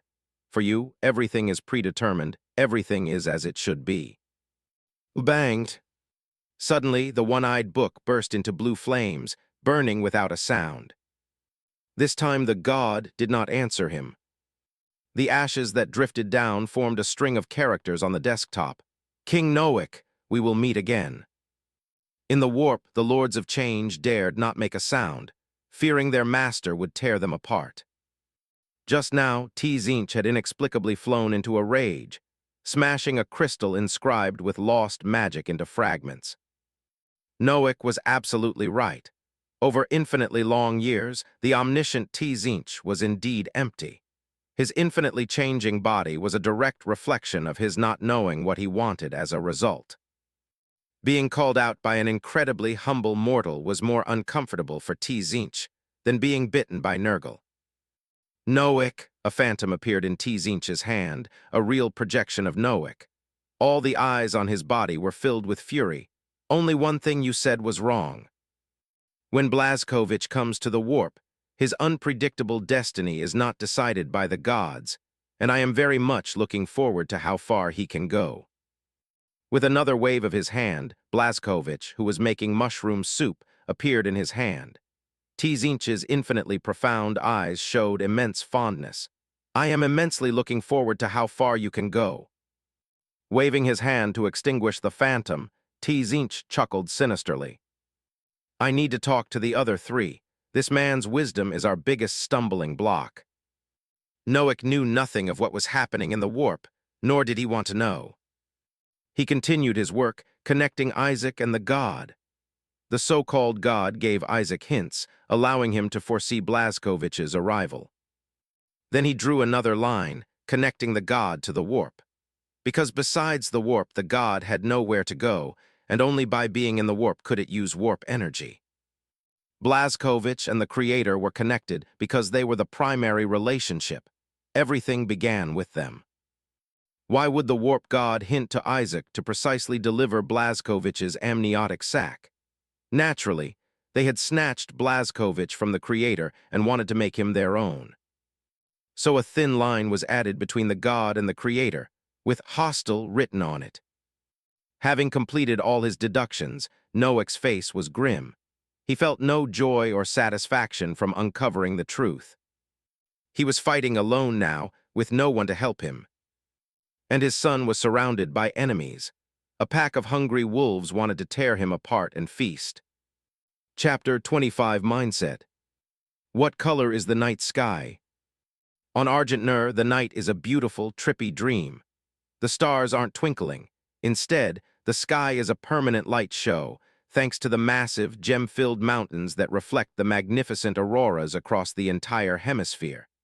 It's a neon-soaked, otherworldly glow that puts our little northern lights to shame. On this glittering world lies the City of Truth, a bizarre, topsy-turvy metropolis built under the shadow of the Nur Ring. It stands in stark contrast to Argentum, home of the warriors. The animosity between these two factions is a sight to behold.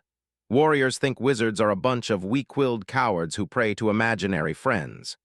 Faith, they'd sneer, is just a crutch for those too pathetic to stand on their own 2 feet. Wizards, on the other hand, see warriors as brutish simpletons.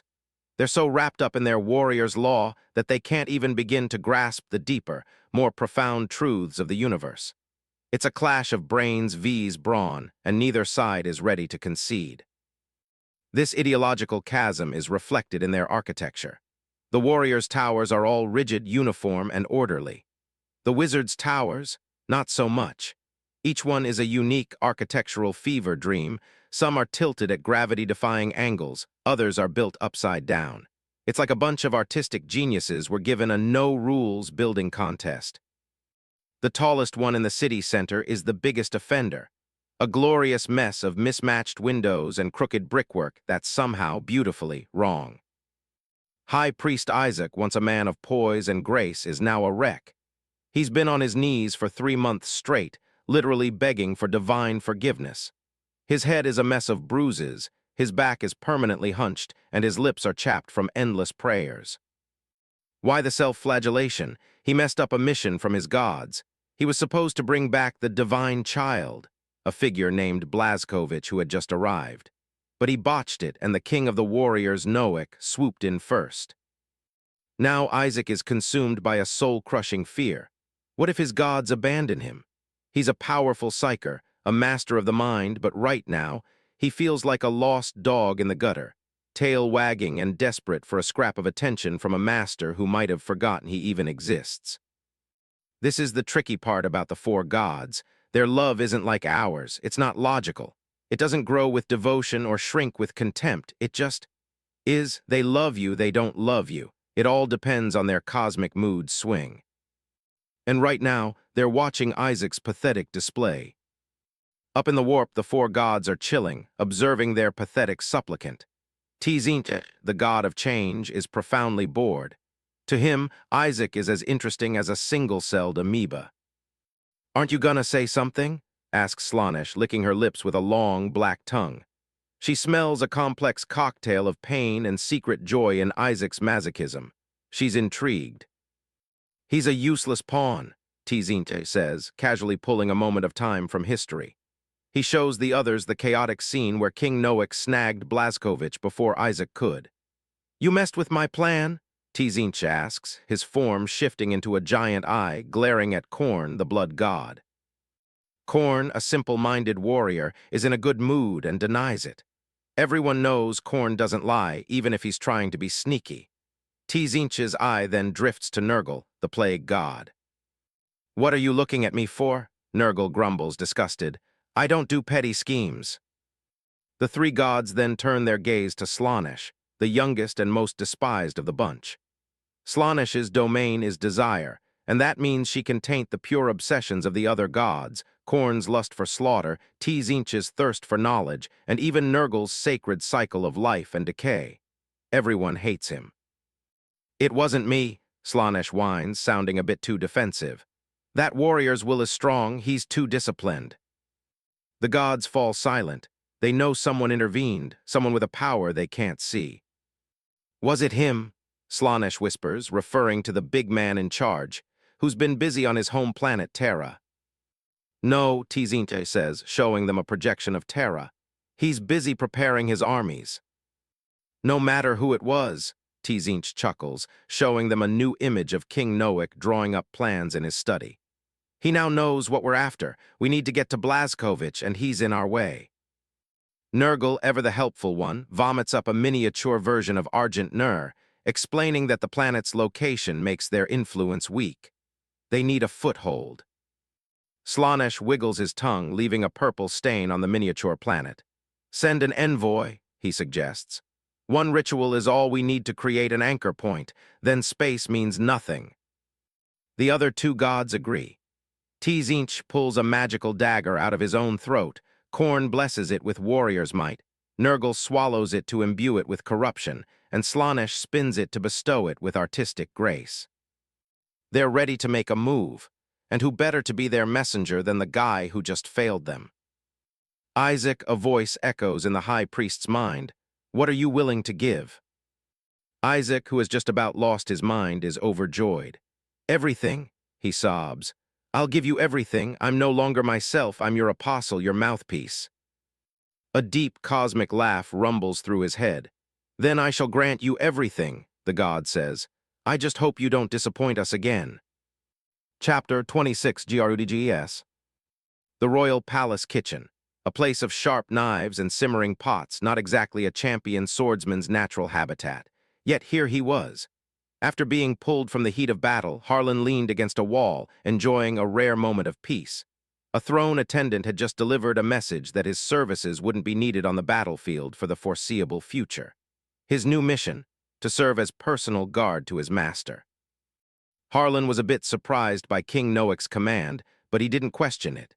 A king's orders are never without a purpose. He just had to wait for it to reveal itself. Right now, he was focused on the rather strange purpose in front of him. His sworn master, Blazkovich, was meticulously deboning and skinning a freshly slain orc, preparing it for a culinary adventure. Harlan was a man of focus, a master of warfare. Blazkovich, it seemed, was a master of a different kind of combat, that of the chopping block. Harlan couldn't help but be impressed by his incredible control. The knife in Blazkovich's hand didn't tremble as he separated marbled fat from lean muscle into slices as thin as a cicada's wing. It was almost hypnotic. Care for a taste? Blazkovich asked, taking a sip of thick soup made from an orc head. He showed an expression of pure bliss. On Argent Nur, consuming intelligent species presented no moral obstacles. It was a dark, distant memory of a past empire that had once wiped out an entire alien race just because they were delicious. As Blazkovich's sworn guard, Harlan had a close relationship with the royals, and being a free spirit himself, he was game to try the taste of orc. The clear soup hit his tongue, and his eyes widened in surprise. It was fantastic. A hint of salt was all it took to bring out the natural umami sweetness of the meat, mingling with the earthy mushroom flavor for a unique, captivating aroma. Try this too, Blazkovich said, rolling up a piece of translucent belly meat, dipping it in sauce and offering it to Harlan. He took it in one bite. The chilled fat melted on his tongue, mixing with the tender meat, a symphony of flavor that was completely unexpected. Harlan closed his eyes, giving his master a thumbs up. He thought to himself that if this guy didn't become a warrior, he could definitely conquer kingdoms as a chef. Blazkovich, seeing Harlan's pure enjoyment, couldn't resist either. He rolled up a piece of the raw belly meat and popped it in his mouth. His face changed instantly. He began to tremble violently, covering his throat and spitting the meat out. Blazkovich braced himself on the chopping block, shaking his head to stay conscious. Harlan, his face grim, quickly spat out his own piece, assuming it was a poison. He placed a hand on Blazkovich's chest, checking his vitals and preparing to call for a medic. If anything happened to his oath master less than 2 hours into his new job, it would be an unerasable disgrace. Harlan Ogilvy, Blazkovich managed to say, raising a hand to stop him. He was a lot steadier now. 3 days ago, did you kick an orc with your left foot and knock it out with a guard's spear? Harlan, ever the obedient guard, didn't question the bizarre query. He quickly recalled the memory, confirming it matched the description. Yes, he replied with certainty, even reenacting the motion. With that confirmation, Blazkovich waved his hand, a radiant smile returning to his face. I seem to have a unique ability, he said. By consuming flesh, I can absorb the memories of the consumed. Harlan didn't ask about the divine magic behind it. Everyone had their secrets. Instead, he simply asked if it caused a physical strain. Blazkovich smiled brightly, pointing to his head. It was just a stress reaction from my brain receiving external information for the first time. It won't happen again. To prove his point, he picked up a large chunk of unprocessed orc meat and began to chew, swallowing without any of the previous reaction. Your Highness, Harlan said, once he was sure his master was fine, his tone unusually serious. That kind of talent is very dangerous. Why? Blazkovich asked, puzzled. It seemed like a powerful advantage on the battlefield. I'm not referring to the battlefield, Harlan said, shaking his head. You should be able to guess. Comrades, Blazkovich said, his smile fading as the chilling implication hit him. Everyone has secrets, a little darkness they keep to themselves. Knowing someone could see that just by eating their flesh would create an insurmountable wall between them. I will keep this secret, Harlan said solemnly. I hope you can do the same, never reveal it and use it only sparingly. Blazkovich nodded gravely, taking in the champion's wisdom. Harlan was known as the duelist for a reason. He had served the Sentinels for decades, and every opponent he faced had perished while he was still standing. Also, Harlan added, try to use this ability as little as possible. Receiving too many memories from others will inevitably taint your own spirit. As a warrior, if you find yourself with conflicting thoughts right before you draw your sword, it could shatter your focus and make you vulnerable.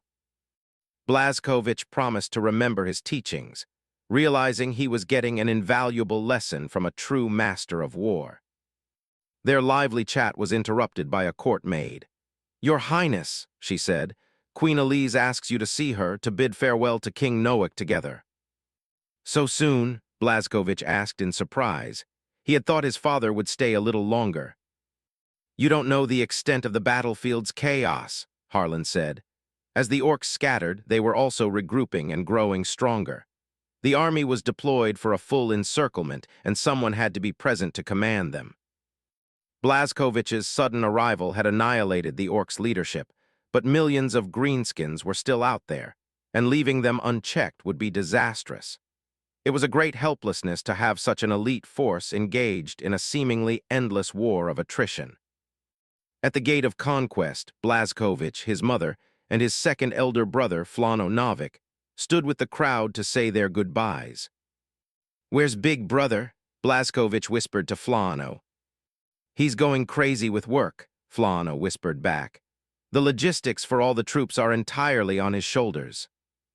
Before he could ask for details, Queen Elise shushed her sons. In front of the sacred gate of conquest, where many warriors would depart never to return, silence was a sign of respect. King Noak stopped in front of Blazkovich. He scooped up his bewildered son, whispering in his ear, You must become strong quickly. We don't have much time left. He put his son down, his eyes filled with a worry Blazkovich had never seen before. Watching the expeditionary force march away, Blazkovich clenched his fists, his mind racing with new, uncertain thoughts. Chapter 27 Warrior. On the field, Harlan shed his armor, standing bare-chested, holding a stone longsword facing Harlan. Harlan also took off his mentor's robe, tied it around his waist, and likewise held a stone sword facing Harlan. The two stood solemnly opposite each other, sharp auras swirling around the two sword masters. an invisible momentum clashing fiercely in the air. Stone swords want to start with something traditional. Do your old bones need a warm-up? Harlan asked with exaggerated casualness, his sword dancing in his hand, creating a dazzling display of sword flowers. Are you an idiot? Harlan scoffed, drawing a semicircle with his stone sword in front of him while striking an attacking pose. We can demonstrate for the apprentices. I believe it will be more impactful than verbal instruction. Even in the moment of a duel, Harlan did not forget his duties as a mentor.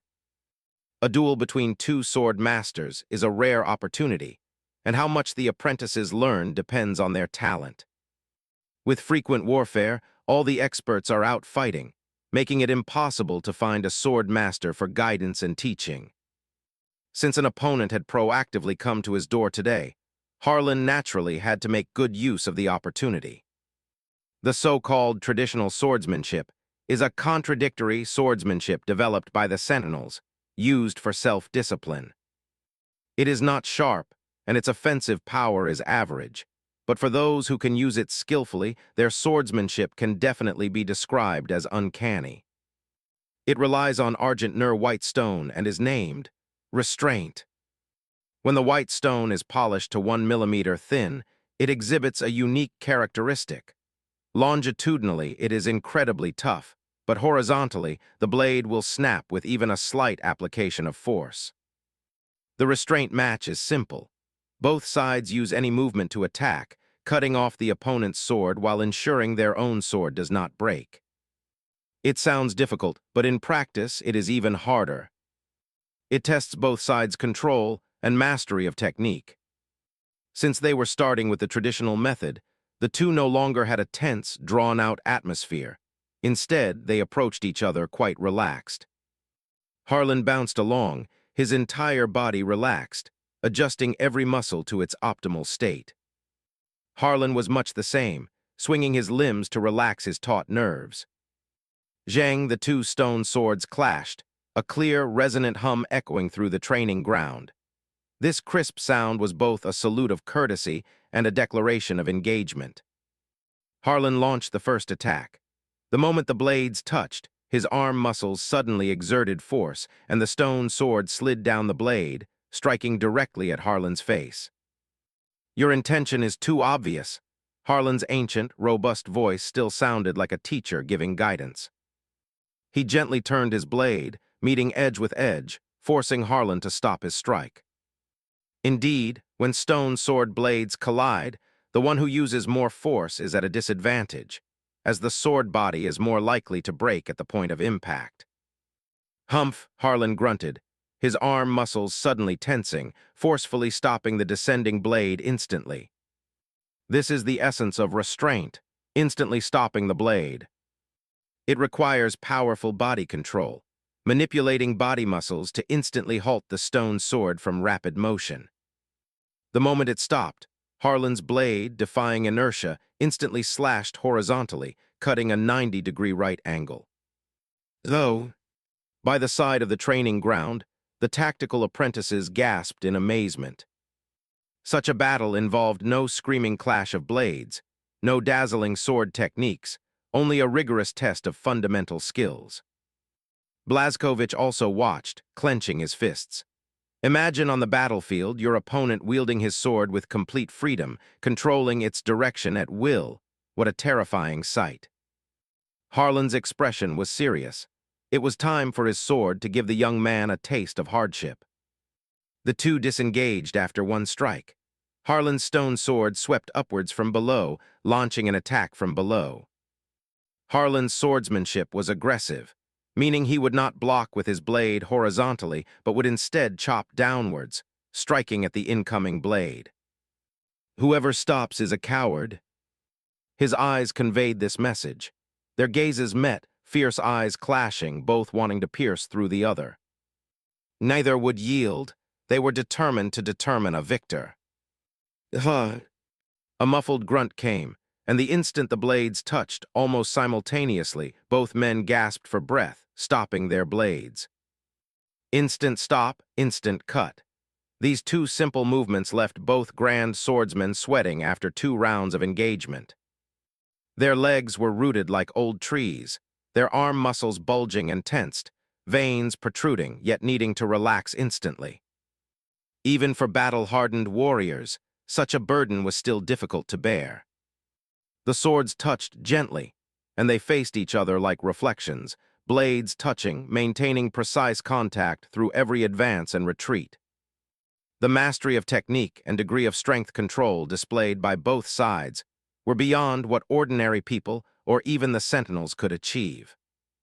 The two grand swordsmen's blades remained tightly pressed for only a few seconds, their faces streaming with sweat, their muscles reddened from repeated instant tension and stretching. "Warm-up's about done, isn't it?" Harlan noticed Harlan's flagging stamina and offered an out. About done. Harlan also understood that traditional swordsmanship was too simple for two grand swordsmen, making it difficult to determine a victor. In a restraint match, for one grand master to cut off another grand master's sword. By normal standards, such a contest, even if it continued until exhaustion, would be hard to call. It was better to save some strength for the second stage, using their true swordsmanship to decide the winner.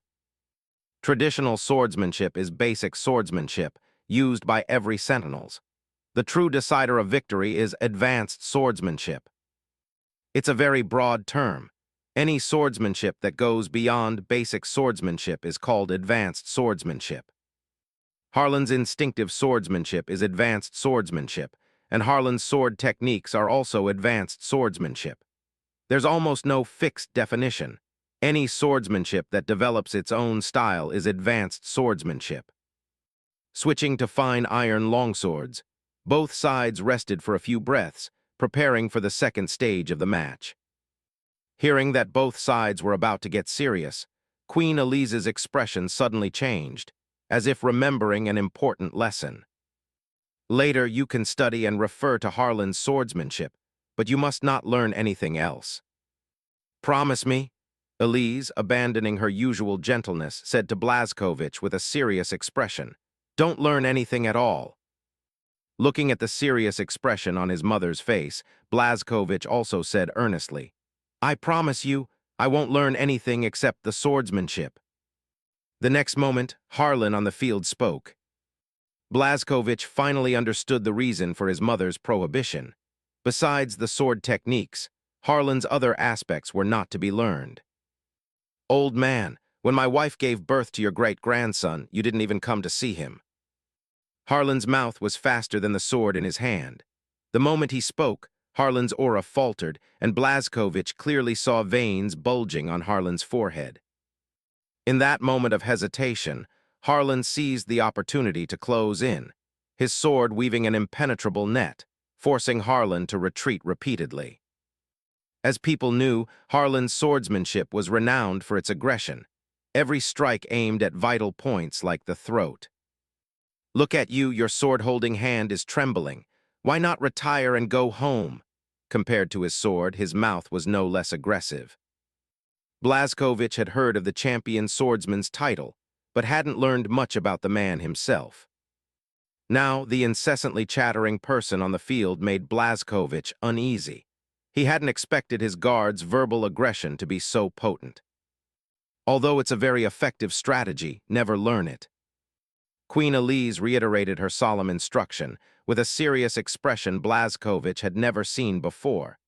"You are a Novik family prince. You can lose gracefully, but you cannot win like him."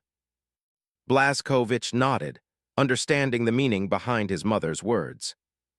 His identity and Harlan's were different. The champion swordsman could act without restraint, using any means to achieve victory. That was his duty. But royalty must maintain their dignity. On the field, the two swordsmen were at the pinnacle of their art, engaging in fierce combat the moment their blades met, neither able to gain an advantage over the other. Their attack speed was incredibly fast, striking each other over a dozen times a second, their swords a blur of motion, dazzling the eyes. Harlan's sword swung rapidly, its light interweaving into a net that enveloped Harlan. Amidst a chilling sword light, Harlan remained composed, his counterattacks always at the most opportune angle, piercing through the sword net Harlan had woven. He not only defended against all attacks, but also managed to counterattack. Harlan gradually took control of the rhythm with his exquisite swordsmanship, slowly dismantling Harlan's fierce offensive with broad, balanced sword techniques. "Old man, don't you have any new tricks? Still the same old routine." Suddenly, Harlan's sword style changed, allowing him to break free from the quagmire formed by Harlan's sword moves. "Throat," the champion swordsman roared, thrusting his longsword sharply towards Harlan's throat. Harlan's expression was grave. He dared not be careless, raising his longsword to parry the blade aimed at his throat. At that moment, Harlan's longsword moved like a venomous snake, its position rapidly changing without stopping, striking towards Harlan's throat like a viper. Harlan was true to his word. If he said throat, he went straight for the throat. Harlan sharply retreated, quickly moving out of attack range, but Harlan's blade, like a persistent maggot, was difficult to shake off. "Left collarbone." Another warning sounded in Harlan's ear. The current situation allowed him no time to think. If he defended his left ribs, Harlan would feign. If he didn't, the sword's edge would surely strike. As an experienced great swordsman, Harlan ignored Harlan's trash talk. He noticed the instant the thrusting sword was withdrawn, the brief opening in the attack, and lashed out with his own sword. Clang, clang, clang. The swords of the two masters rang out with crisp calls, dozens of times in a short period. Under the immense force of their clashes, the edges of their fine steel longswords shattered, becoming jagged like saw teeth. What a magnificent duel! Even Blazkowicz, with his keen eyesight and analytical skills, couldn't help but clench his fists, cheering for their match. The audience in the training ground was flushed, but dared not cheer or scream, fearing they might disturb the two. As their duel progressed, the field fell silent, awaiting that fatal blow, the one strike that would decide the victor. Harlan's warning sounded again. Both knew it was time to decide the victor. The longsword, like a spirit snake flicking its tongue, was insidious and swift, baring its fangs at Harlan. Harlan smirked, waving his hand to withdraw his sword and defend, using the angle between the guard and the blade to trap Harlan's sword, then forcefully twisted. Banged. The sword blade, already serrated from the clashes, could not bear the strain and split in the middle. The longsword in Harlan's hand broke off about a third of the way from the tip. At this instant, all the warrior apprentices stood up, ready to celebrate Harlan's victory. In a duel between masters, even a small difference in attack range brings an astonishing advantage. An inch longer, an inch stronger. At this moment, Harlan only needed to retreat and create distance, and Harlan would have no chance of winning. The audience thought so. Harlan thought so too. He quickly retreated to create distance, fully utilizing the advantage of attack range. Harlan let out an evil laugh, not moving forward to close the distance, but instead threw a punch, aiming it at the broken sword blade. "You lose." Their voices sounded simultaneously, each declaring the other's defeat. The people in the stands froze, unsure who had won the final victory, unsure who to cheer for. Harlan's sword rested on Harlan's shoulder. With a single swing, he could take off his head. And in the gap of Harlan's fist, he held the broken sword blade, pointed directly at Harlan's glabella. If this were on the battlefield, this fragment would have pierced your head. You wouldn't have had a chance to kill me. Unfortunately, this isn't a battlefield. Victory and defeat aren't a matter of life and death, but decided by rules. Harlan said earnestly as he withdrew his longsword, "The battlefield has its rules, and a competition has its rules. If everything could be mixed together, then what would be the necessity of rules?" "Stop talking." Harlan waved his hand dismissively, his face showing no concern. "I only care about victory and defeat on the battlefield, not about any rules." "Harlan Ogilvy," Harlan's grave voice was very low, "you had many ways to defeat an old man like me, and you even saw through my tactics, but you still attacked with what you believed was instinct without any strategic thinking." It is this narrow focus on the immediate that prevents your master swordsman techniques from being truly refined. Stop, don't say any more. Harlan quickly waved his hand, his expression showing a plea for mercy. I surrender, I surrender. Today I am not the main character. We have already delayed Blazkovich for a long time, so stop chattering.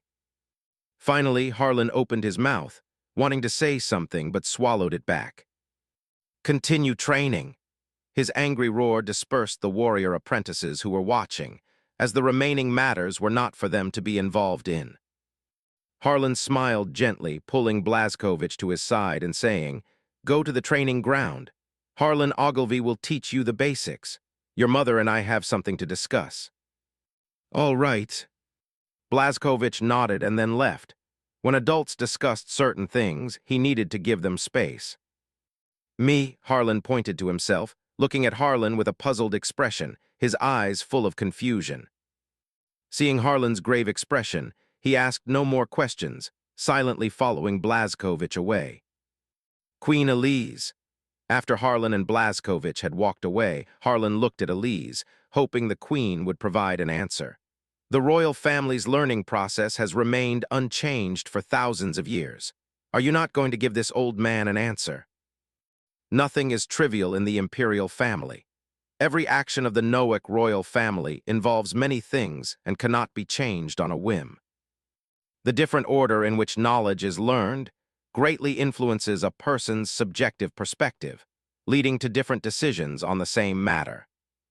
A prince should first enter the division of command to establish a comprehensive strategic view, understanding the consequences of his decisions and how they affect the fate of many people. For a prince, warrior training is necessary, but not as important as the former.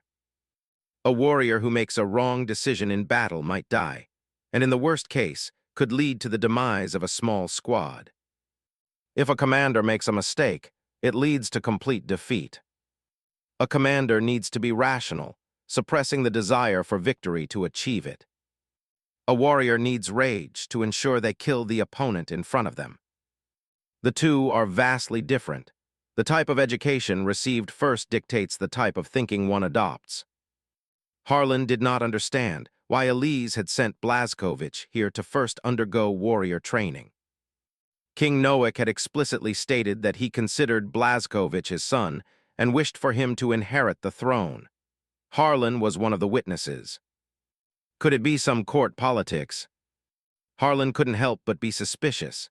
He was not a pure warrior like Harlan Ogilvy. Having served two King Noacks, his senses were very sharp. It's not what you think. Under the suspicious gaze of the court swordsman, Queen Elise quickly explained, Noack told me to do this. King Noack, Harlan's eyes instantly became serious. Then do I have the right to know? Involving King Noack's arrangements, Harlan also maintained a serious attitude, carefully asking if he had the right to know.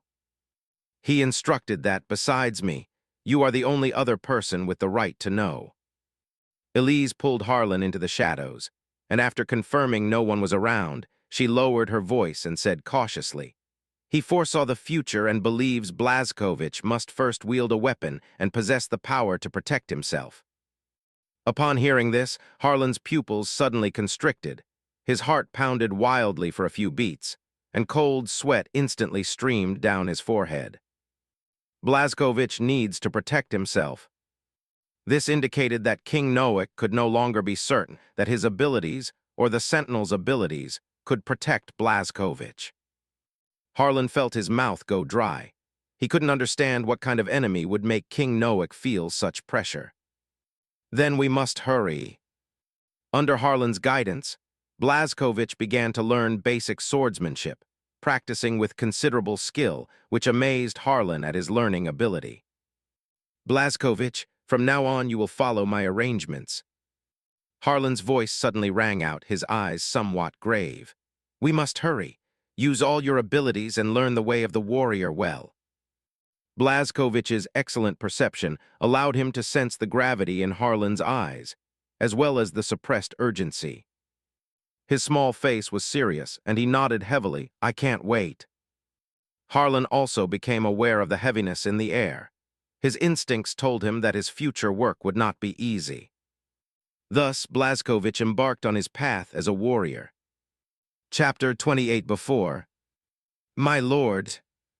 Golden light spilled across the floor, the master of mankind's radiance illuminating every corner of the room.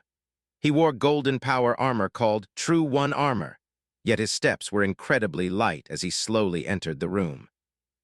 The custodes, holding guardian spears and with banners raised, marched in perfect formation, following their master into the heavily blood-scented human modification laboratory. The genetic engineers, in a chorus of calls, struggled to express their excitement and reverence from the depths of their souls, yet they hung their heads in shame, silent and still. They had failed the mission entrusted to them by the master of mankind, a glorious duty. With no progress to show, they were naturally overwhelmed with shame, unable to face the master of mankind. The gene seed, inherited from Primarch number 21, a son of the master of mankind, had a far lower implantation success rate than other legions. In fact, it had made no progress whatsoever. To this day, not a single soldier had been successfully modified. All test subjects had died on the operating table, failing to transform into the death angel the master of mankind required. The master of mankind, shrouded in light, his gaze almost corporeal, surveyed the mess in the laboratory, examining the neatly arranged operating tables, the piles of burnt ashes, and the scorch marks on the tables. Primarch number 21. His gene seed once again presented a challenge. The master of mankind himself had not come for him for the first time. Even burdened with countless duties, he still personally visited the laboratory. The last time the master of mankind came, there was a problem with the gene seed cultivated from the Primarch's genetic material. Primarch number 21's gene seed was unlike his brothers. It wasn't externally ugly, twisted, or growing irregular tentacles, nor did it bear indelible traces of the warp. Its appearance was crystal clear, like a flawless blood-red amber, encasing a walnut-sized core, with the entire structure only about the size of an egg. Such a seamlessly integrated existence made it impossible for the genetic engineers to extract material from the gene seed to cultivate the required superhuman organs. After countless failures and the investment of vast resources, the master of mankind finally came in person to resolve the experimenters' doubts. Perhaps due to a warped demigod trait, or possibly a postnatal mutation, the gene seed provided by Primarch number 21 did not require external organ cultivation. Once the gene seed was implanted into the test subject's chest, it would sprout and grow. In just 7 Terra days, the gene seed within the implanted individual would spontaneously grow superhuman organs, and even some other organs whose specific functions were unknown. The naturally formed superhuman organs would not cause rejection in the test subjects. While greatly enhancing performance, the organs and the recipient were in perfect coordination, as if they were naturally one from birth. This discovery filled the technical personnel with elation. Not only would the modification cycle for the Death Angel be greatly shortened, but safety would also be improved by several grades. Compared to other legions, the gene-modified warriors inheriting Primarch number 21 were taller, faster, and stronger. They would become the master of mankind's sharp sword in future crusades, eliminating humanity's enemies and restoring humanity's glory. If that were truly the case, the master of mankind would not need to come again. The implantation process had encountered an unprecedented challenge. All test subjects had died, and the success rate remained 0.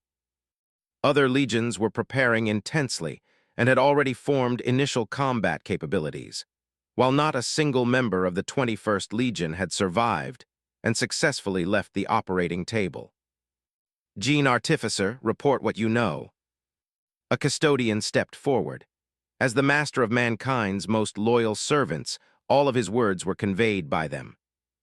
The master of mankind's voice flowed from the golden-armored warrior's mouth, melodious as a poem, dispelling the despondency in the laboratory radiating an inspiring power invisibly. "My lord!" The gene artificer rose, slowly moving away from the blood-stained operating table, his auxiliary arms slowly moving. The artificer lamented with great regret. Test subject number 32,134, like all previous subjects, had perfectly developed bodily organs. 2 weeks after gene seed implantation, he suffered full-body hemorrhage due to unknown reasons and finally spontaneously combusted into ash. "My master, please look here. This is the only preserved body." The artificer slowly moved to a refrigerator. Inside the refrigerator lay the body of a 3-meter-tall giant. He was 3 meters tall naked, with bulging muscles in his limbs and torso, full of explosive power. His body was like steel and iron, and even though he had been dead for a long time, the body still exuded a barbaric and violent aura. A powerful body preserved in a cold refrigerator, lifeless, a regrettable sight. "My lord, please look here." Following the gene artificer's robotic arm, the master of mankind's gaze lowered, seeing the horrific state of the body. The body was covered with dense scars, claw marks, knife wounds, bites, axe gashes. Almost every type of injury known to humans was etched onto the tall body, terrifyingly abnormal. Blood seeped from various parts of his body. The giant's body had no unblemished skin, as if it had been tortured 1,000 times with various instruments. The deceased did not look like a test subject or a new recruit, but like a warrior who had endured endless battles, dying on an incredibly dangerous battlefield. The gene artificer pulled over a holographic panel, projecting a 3-dimensional image, presenting everything to the master of mankind. The lifelike footage recorded the entire process from the implantation of the gene seed to how the test subject died. A test subject, limbs bound by several restraints, lay calmly on the operating table. When the technical personnel implanted the blood-red gene seed into his chest, the drastic change began. His medium-sized, slightly thin body began to develop violently.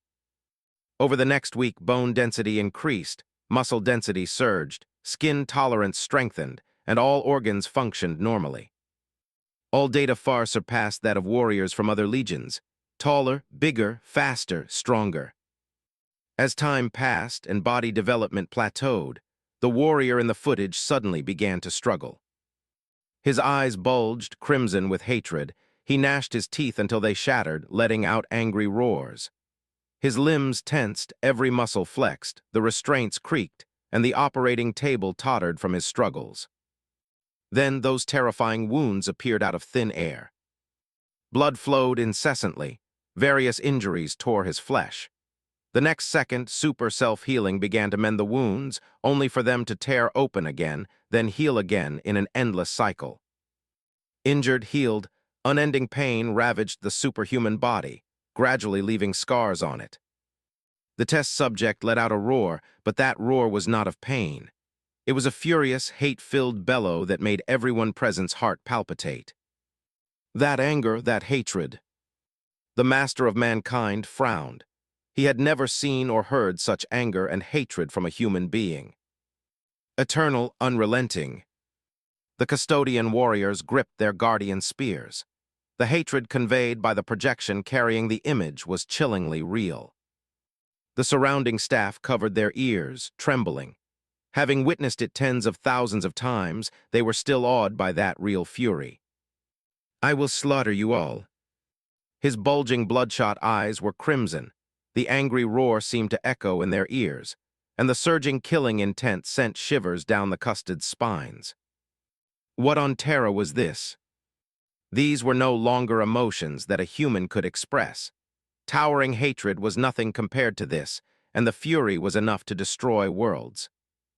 Hatred and pain intensified, and the test subject's body gradually collapsed. After everything settled, life vanished in an instant. Golden light rose, chasing away the fear in people's hearts and expelling the fury from the laboratory. The master of mankind said nothing, walking to the refrigerator, his eyes devoid of sorrow or joy. He raised his hand and placed it on the refrigerator, sensing the residual soul in the body, investigating the source of that towering fury. His arm trembled slightly, a brief tremor unnoticed by the custodes and the laboratory staff. The master of mankind withdrew his arm but gently clenched his fist. A wave of sorrow welled up from his heart, and he sighed. He sighed that a human had truly died, their souls scattered, completely annihilated in the real universe and the warp. Only he knew that the soul of the person on the operating table had been utterly obliterated, burned to ashes by the fire of fury. Next test subject. The custode spoke again, representing the master of mankind's will. I will work with you to explore the unknown. The master of mankind sat on his throne in the great hall, filled with uncontainable anger. He wanted to see who had utterly destroyed a human soul. The gene artificer bowed. A custodian followed him, bringing the next test subject here. The recruitment office was located on a plaza not far from the laboratory. Young people who signed up for the Emperor's forces would register here, undergo gene testing, and those who qualified would have the chance to become the Emperor's death angel. In a dark, unlit corner of the plaza, a young man was curled up.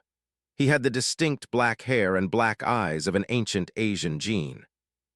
His body was emaciated from long-term malnutrition, yet there was a naturally untamed arrogance in his brows. He owned nothing, carrying only a single suitcase. The young man was not a subject of the Emperor. When he was discovered by a patrol, he was free climbing the Himalayas, crossing the roof of the world and illicitly entering the Emperor's territory. After a series of checks, he was deemed to pose no threat. Inside his suitcase were relics from Old Terra, his family's ancient genealogy, recording names and lineages. He had climbed the roof of the world in only a single layer of clothing. When found, he had severe frostbite all over his body, yet he still tightly wrapped the suitcase in rags, protecting those long-lost names. His ability to cross Mount Everest was purely sustained by a powerful will. As for why he could endure, he chose to remain silent. He now held his suitcase, living on relief porridge at the recruitment site, grateful for the generosity of the local warlord. Although the porridge was thin and watery, he was immensely thankful. After all, Terra had been in chaos for thousands of years, and a ruler who provided relief rations to wanderers was truly a rare and wise king. He savored the porridge, enjoying the rare feeling of fullness for the day. Then, his nimble eyes scanned the recruitment plaza, taking everything in. The plaza was vast, paved with bluestone, with high walls rising at its edges, capable of accommodating tens of thousands of people simultaneously. A recruitment office was set up deep within the plaza, accepting registrations and providing gene testing. Based on the test results, the recruitment office would recommend qualified young people to the legion best suited to their genetic traits, allowing them to better utilize their innate advantages. People formed long queues, and at a glance, all sorts of individuals were present.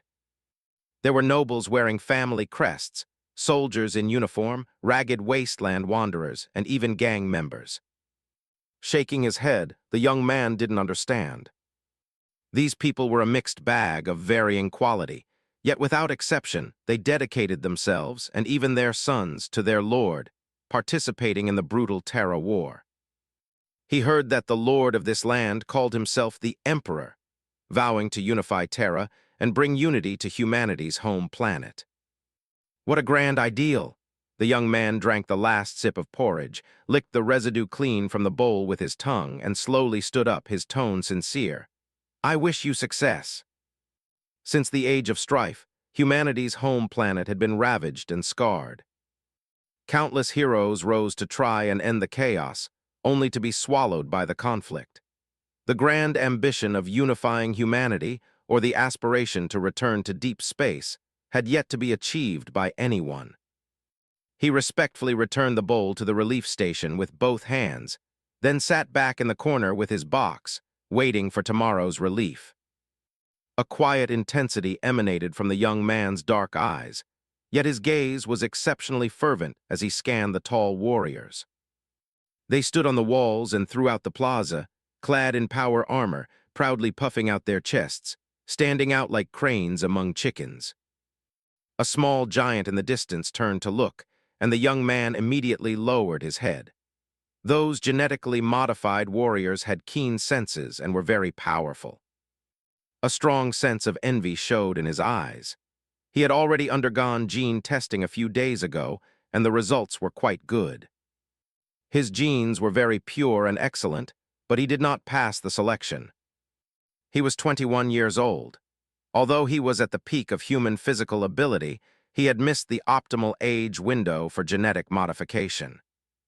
New genetically modified soldiers, according to insiders, had an optimal modification stage during adolescence, and the older they got, the higher the risk of modification. The risk didn't matter. For someone who wanted to gain strength and have a foothold in the terrifying Terra conflict, risk was non-existent. Ultimately, the Emperor was unwilling to waste time and resources on unnecessary materials for an unstable success rate. The young man also refused to join the auxiliary army. His pride would not allow him to be a servant. He pulled at the rags on his body, trying to cover himself completely to avoid excessive radiation dust and skin diseases.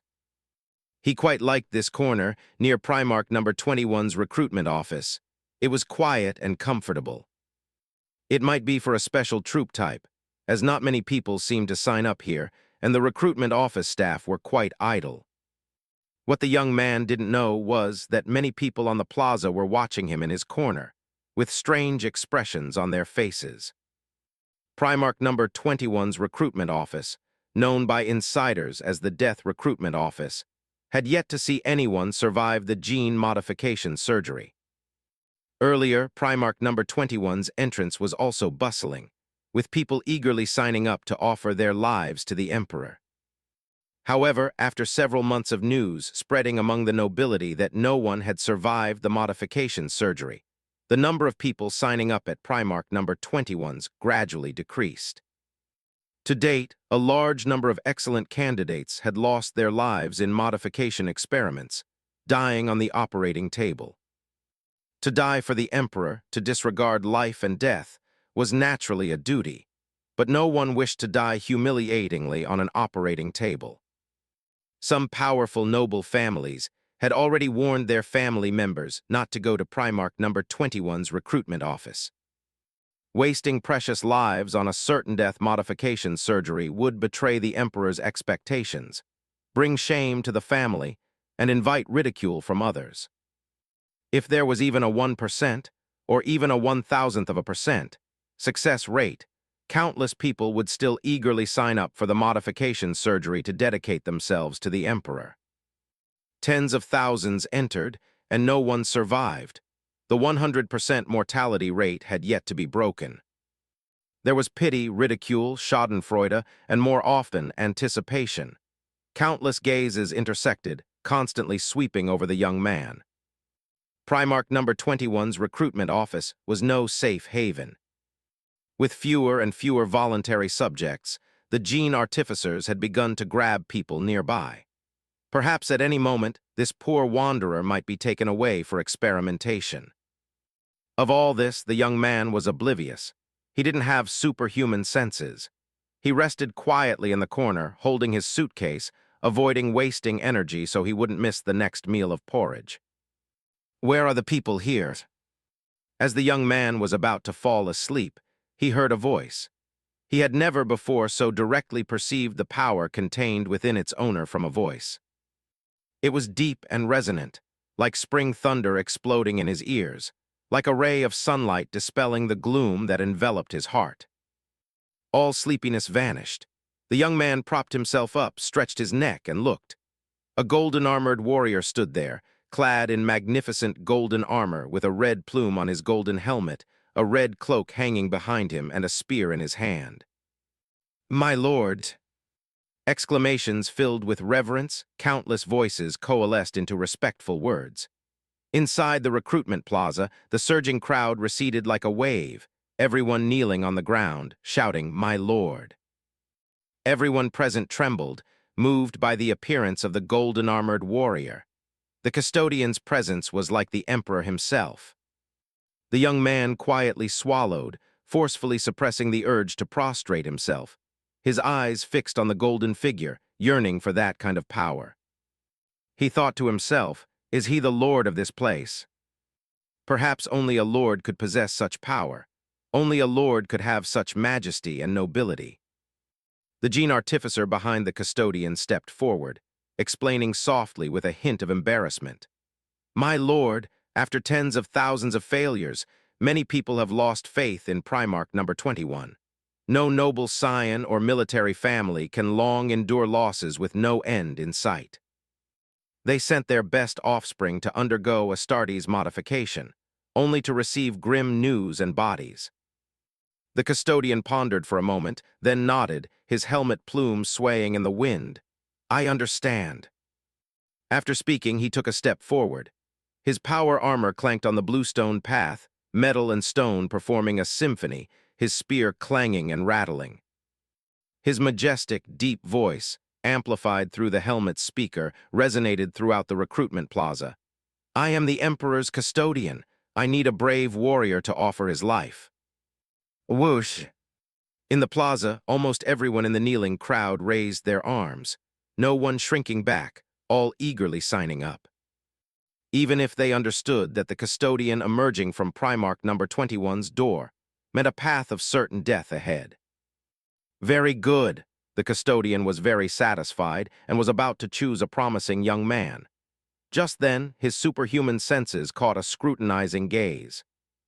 He looked back to see a ragged wanderer, half reclining in a nearby corner, supporting himself with his hands on the ground, staring eagerly at him. His emaciated body was extremely weak, his gaunt face sallow, yet only his eyes were clear and bright. In them there was no fanatical worship, but rather scrutiny and assessment.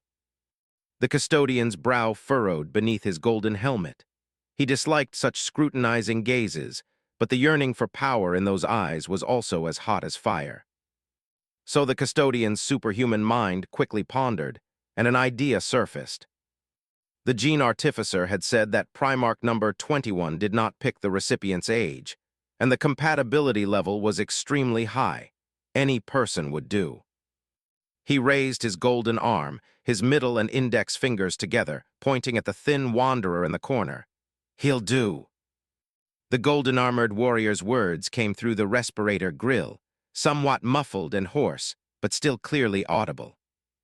Countless young people, willing to sacrifice their lives for the Imperium of Man, were stunned, not understanding why the Emperor's representative would choose such a frail person. But they dared not question it. The Custodes held supreme authority granted by the Emperor himself. They were the Emperor's mouthpiece, representing his will to some extent. The young man's mouth was slightly agape, standing there in a daze, not understanding why the golden giant had chosen him. He blinked blankly, then woodenly raised a hand to point at himself. Me. Before he could react, two blue-robed attendants behind the golden-armored giant rushed forward, unceremoniously grabbing his arms and dragging him towards Gate 21. My box, my box. At such a critical moment, the young man disregarded his own life, a burst of immense strength erupting from his emaciated body. He struggled to shake off the gene artificer's attendants and lunged towards his leather suitcase. Before he could reach it, a sharp pain shot through his leg. His body spun 360 degrees in the air as the golden-armored giant precisely grabbed his ankle, leaving him hanging upside down. The Custodes watched with interest.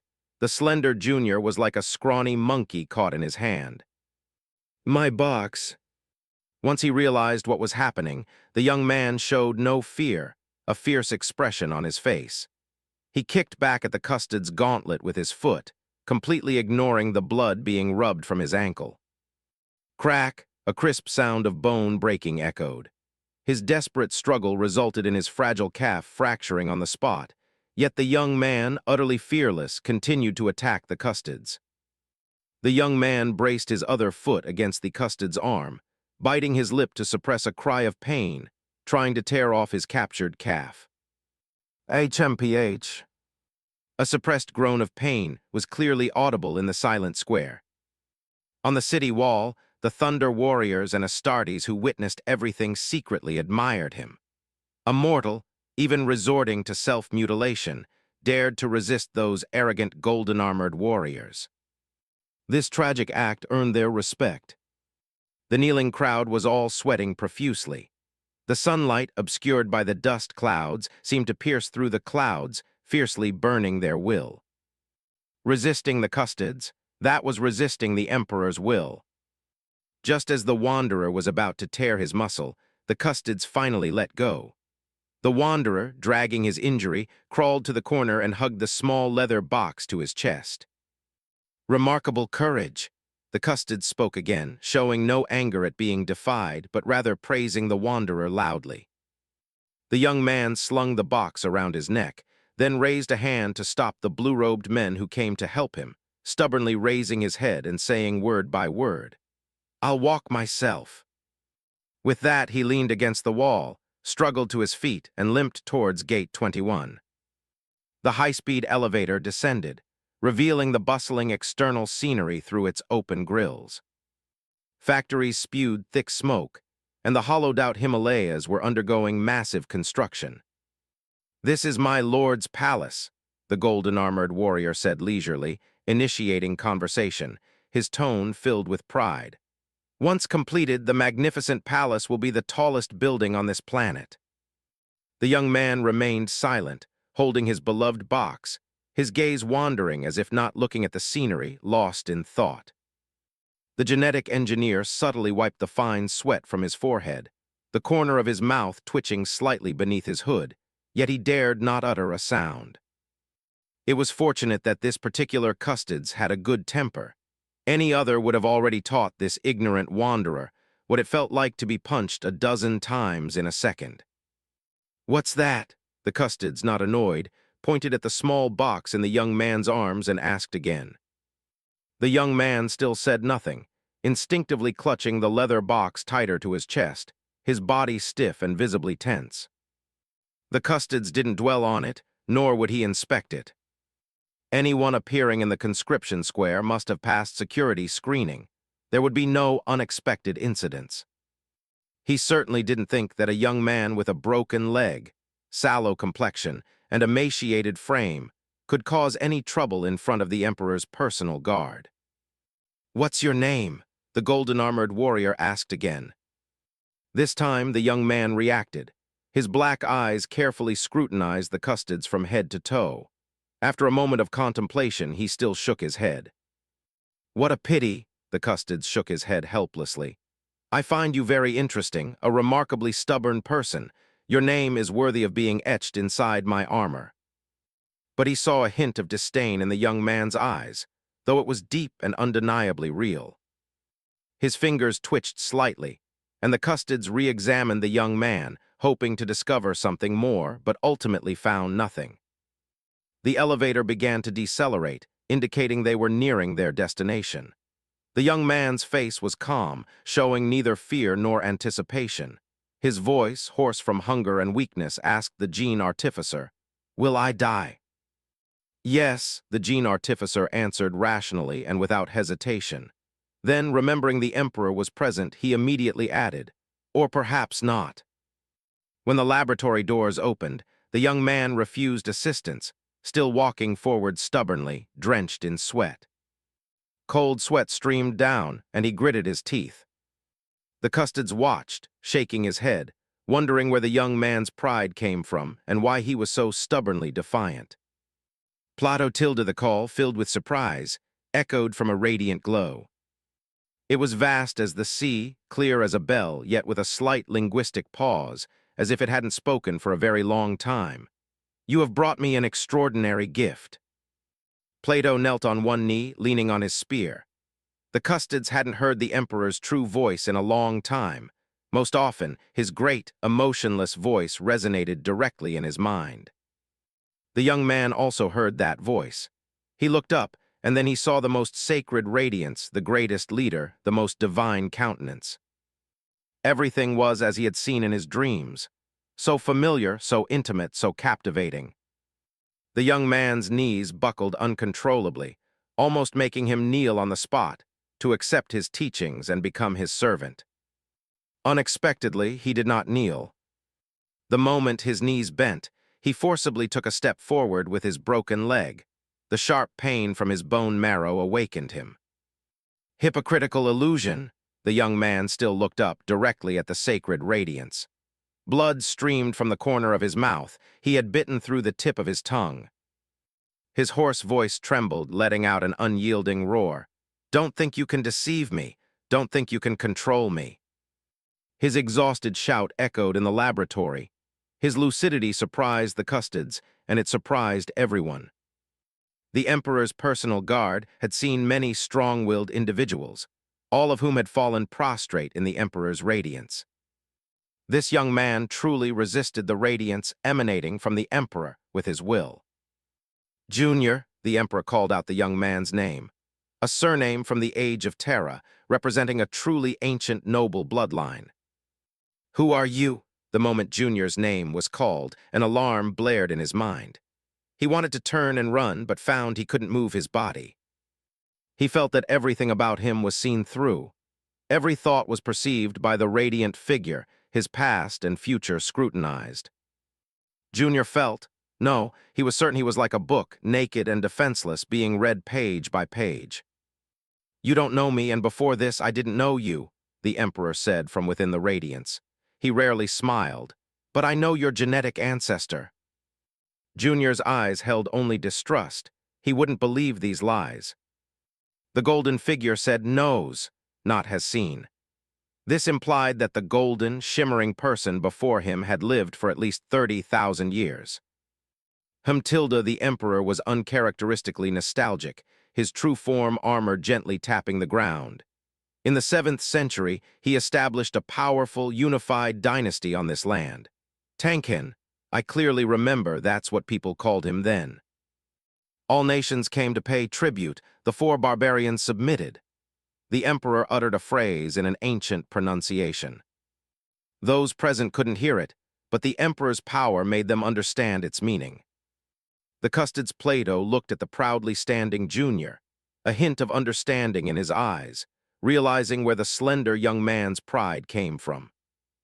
A bloodline inherited from the age of ignorance, having endured the colonial age and witnessed the golden age, truly dared to look at anyone with disdain. The so-called nobles of Terra now were forces conquered by the Emperor or those who voluntarily joined the Imperium of Man, ennobled by the Emperor himself. Though they possessed legitimacy and authority, in terms of the antiquity of their bloodline, they were vastly inferior to the person before them. Although I dislike fate, I cannot help but marvel at its wonder. At the dawn of a great age, some people always inexplicably converge. Blazkowicz Jr., one named after a great bloodline, the Emperor said. I see your pride, your unyielding spirit, your resentment, your confusion. There, no one can do it now. The Emperor pointed to the blood-stained operating table. Now I offer you a chance, a power that can let you revive your ancestors' glory. Will you seize it? Junior looked at the operating table, then at the Emperor. He saw through the golden figure's words. Though highly persuasive, he knew he had no other choice now. He didn't believe that refusing would allow him to leave this place. Keep it safe. Junior handed his leather bag to the golden-armored warrior, then without any hesitation climbed onto the operating table. Chapter 29 The genetic engineer stood before the operating table, and without any anesthesia, manipulated the auxiliary arms to cut open Junior's sternum with a cold laser, implanting the gene seed. For 1 Terra week, the master of mankind stayed by Junior's side. The custodian guard stood by him, silently guarding the master of mankind. Staff rotated shifts, monitoring every physiological change in Junior, acquiring detailed information about gene seed number 21. No matter how many times he had seen it, the genetic engineer was still amazed by that transformation of life from within. Junior was in a deep sleep, his frail body radiating new vitality. the gene seed continuously releasing genetic information, reshaping his flesh from the inside out. Something miraculous was quietly happening. The test subject's broken shin bone healed and recovered, his body gradually developed, and a body nearly 3 meters tall lay on the operating table. As he groaned in his sleep, the genetic engineer's heart skipped a beat, and while maintaining stable vital signs, he looked with hope towards the master of mankind, who was seated on the stone throne. Everything was proceeding as planned, and everything had reached that critical point in time. The moment his bodily functions stopped growing, the master of mankind suddenly rose from his seat. He had sensed an incredible phenomenon. Junior's soul still existed, but it had simultaneously disappeared from the real universe and the warp. The master of mankind walked to the operating table, placed his hand on Junior's constantly rising and falling chest, and sensed the changes within his body. The soul's simultaneous disappearance from the real universe and the warp. This bizarre event unfolded before the master of mankind, and he had to take it seriously. Everyone's soul, whether strong or weak, has a projection in the warp. Even soulless ones, their hollow souls, project a void black hole in the warp. No soul can escape the warp. The master of mankind now felt an inexplicable tension. All his attention was focused on Junior, searching for clues. Finally, in the area of his chest, the master of mankind sensed the unique fluctuations of a soul. When Junior woke up again, he quickly sensed the changes in his body. It was still a thin, small body, but the injury on his leg had inexplicably healed. He looked up to see an endless desert before him, the sky a strange orange red, and strong winds howling through the atmosphere. Is this what it's like after death? He didn't understand why he was walking naked in the desert. Perhaps he hadn't survived the surgery and had died on the operating table. That's fine, Junior suddenly smiled with relief, feeling much lighter inside. He could finally put down his burdens and get some good rest. Just as he let out a long breath, a red glow emanated from below his field of vision.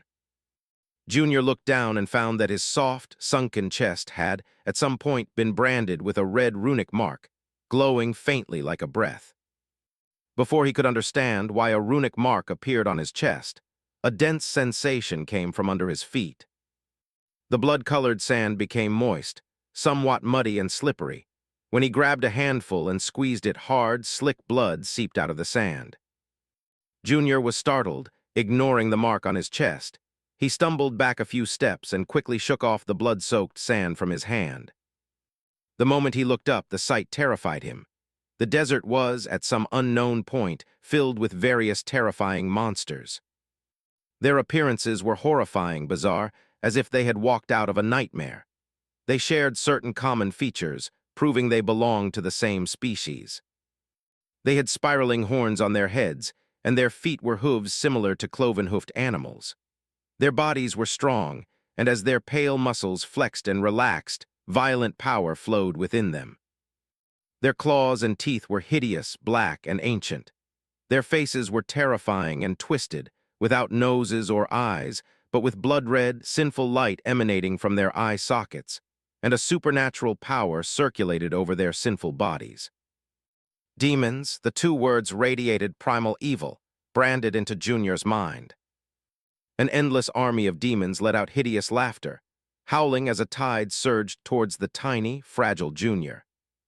At the same time, the mark on his chest glowed brightly, and a surge of rage erupted, quickly overwhelming his heart. A cold message appeared in his mind: kill or be killed. His back teeth ground together, gnashing, his hatred completely erupting, his hands clenching into fists with crackling sounds, and the only muscles in his legs tensing. Kill. Junior looked at the demon's explosively muscular bodies, then at his own slender arms and legs, and quickly surveyed his surroundings, trying to find some useful cover. But at a glance, although there were a few boulders in the blood-colored desert, they were useless. Demons were coming in droves from all directions. "I'll kill you all," a roar echoed across the blood-red wasteland. So, finding no escape, Junior clenched his fists and with an equally ferocious expression charged towards the demons, intending to tear them apart. Then, in the next instant, his vision went black as a winged demon quickly appeared beside Junior and impaled his chest with a claw. Outside, the Master of Mankind saw the gene seed spread out a blood-colored barrier, completely enveloping Junior's body. The Master of Mankind used his psychic power to probe the edge of the barrier, wanting to enter it and explore its secrets. But Junior's body on the operating table suddenly shook violently, his chest suddenly exploded, and hot blood gushed out. A mysterious wound appeared. The gene artificer was anxious, immediately stepping forward to skillfully activate the life support system and inject various life-sustaining medications. The Master of Mankind's expression was serious. He now knew the specific reason. Junior's soul had been damaged within the barrier, and the gene seed, acting as a medium, caused the damage to also appear on his physical body. Pointing a finger at his brow, the Master of Mankind condensed his will into a steel needle and slowly pierced it into the gene seed, searching for the root of the problem. When the Master of Mankind's powerful consciousness penetrated the barrier and entered a swirling blood-red mist, he looked at his hands in surprise, long and tender, as if he had returned to his youth. He was naked from the waist up, wearing only linen trousers, his black hair cascading over his chest and behind his head, shedding his weariness and disguise, returning to his original true self. He was the young man who still harbored dreams. Without hesitation, the Master of Mankind raised his hand and gently waved, dispelling the blood-red mist. Under his great power, the mist gradually faded, and fragments of visions were transmitted before the Master of Mankind. Even though he had existed for ages, the Master of Mankind was still moved. He was shocked by everything he saw. In a disordered spacetime, a humanoid being wearing dark green power armor, though his true face was not revealed, the Master of Mankind was certain that the person was human. He wielded a primitive, ancient double-barreled shotgun, shattering time and space, traversing all calamitous balances, slaughtering evil spirits and hunting demons in endless cyclical eras across various dimensions. The blood-red wasteland of hell was mercilessly trampled by him. Great beings comparable to the four gods, the eternal and immortal Titan demons, powerful life forms whose very existence caused dimensions to collapse and reality to shatter, were nevertheless broken to pieces by that man. That man ascended the torrent of time, killing his way down from the primal era, purging every demon on every timeline, brutally slaughtering the fiery hell until wails echoed across the land. With a great sword of judgment and a double-barreled shotgun, he made demons taste pain and made hell, formed from the concept of evil, feel fear. He remained silent, cold, and cruel, with an unwavering soul that held only infinite rage towards the existence of demons. Eternal rage burned fiercely through the timelines. His name echoed in infinite dimensions. Countless demons in the multiverse feared and worshipped him, shouting his existence. Doom Slayer. He struck down heaven, gods fell before him, he slaughtered demons, and the fiery hell was turned into a land of silence. He remained silent, he was always killing. When the final moment, the decisive battle between the Creator and the Doomslayer arrived, the Creator was defeated and the Doomslayer fell into slumber. A fragment of his essence drifted into the cosmic void, its whereabouts unknown. Even separated by endless time and space, the primal aura leaked by both sides in the visions of the creation-level war made the Master of Mankind feel immense pressure. The young man, a manifestation of the Master of Mankind's consciousness, now had red eyes brimming with tears, a faint smile on his lips that gradually turned into a hearty laugh. He knew everything and had never felt such joy. He knew where that red essence had finally ended up. The Master of Mankind had investigated countless times the red soul that the four gods were interested in, wondering why the chaos gods cared about it. As the doubts deep within his heart vanished at this moment, The answer was so beautiful. The emperor knew all the causes and effects. The mist before his eyes dispersed, allowing him to see everything that had transpired in the warp. Doom Slayer, his spirit must have fallen into the warp. Discovered by the chaos gods, it circulated and then returned to the real universe. The four gods in the warp had searched for millennia without comprehending its mysteries. The Doom Slayer's hatred for demons had sublimated into a concept, a hatred that inherently countered demons, making it difficult even for the chaos gods to defile its essence. The emperor walked through the desert, his steps light, humming an ancient tune with a smile on his lips, as innocent as a child, yet with tears in his eyes. In the illusion, endless information poured into his mind. There were universes beyond universes, and human civilization was incredibly prosperous. The four gods were not insurmountable. A great being from the multiverse had already descended into this universe, and even if it was just a fragment, its essence was powerful, inherently possessing infinite possibilities.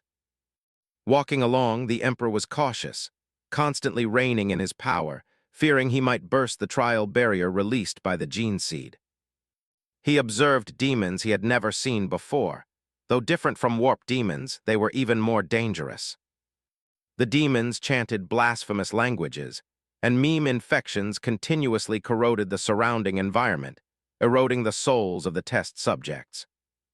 If a test subject failed, if their soul was corrupted before completing the trial, the gene seed would destroy all infection. In the center of the wasteland, Junior's frail body was locked in battle with demons, surrounded by a circle of demon corpses. He panted, not daring to relax for a moment, constantly repelling the demons. Death, rebirth, death, rebirth. Demons would be reborn when killed, and he would be reborn when killed. He and the demons seemed trapped in a time loop, doing meaningless things. Sometimes he didn't even want to kill demons anymore, because it was utterly pointless. This is a great trial. A clear, youthful voice entered his ears, tinged with the shyness of one who hadn't spoken to others in a long time, yet also the majesty of a deity. In a lull from killing demons, Junior looked up to see a black-haired youth sitting on a rock. He emitted a faint golden glow, and the demons ignored him, sweeping past him directly towards Junior.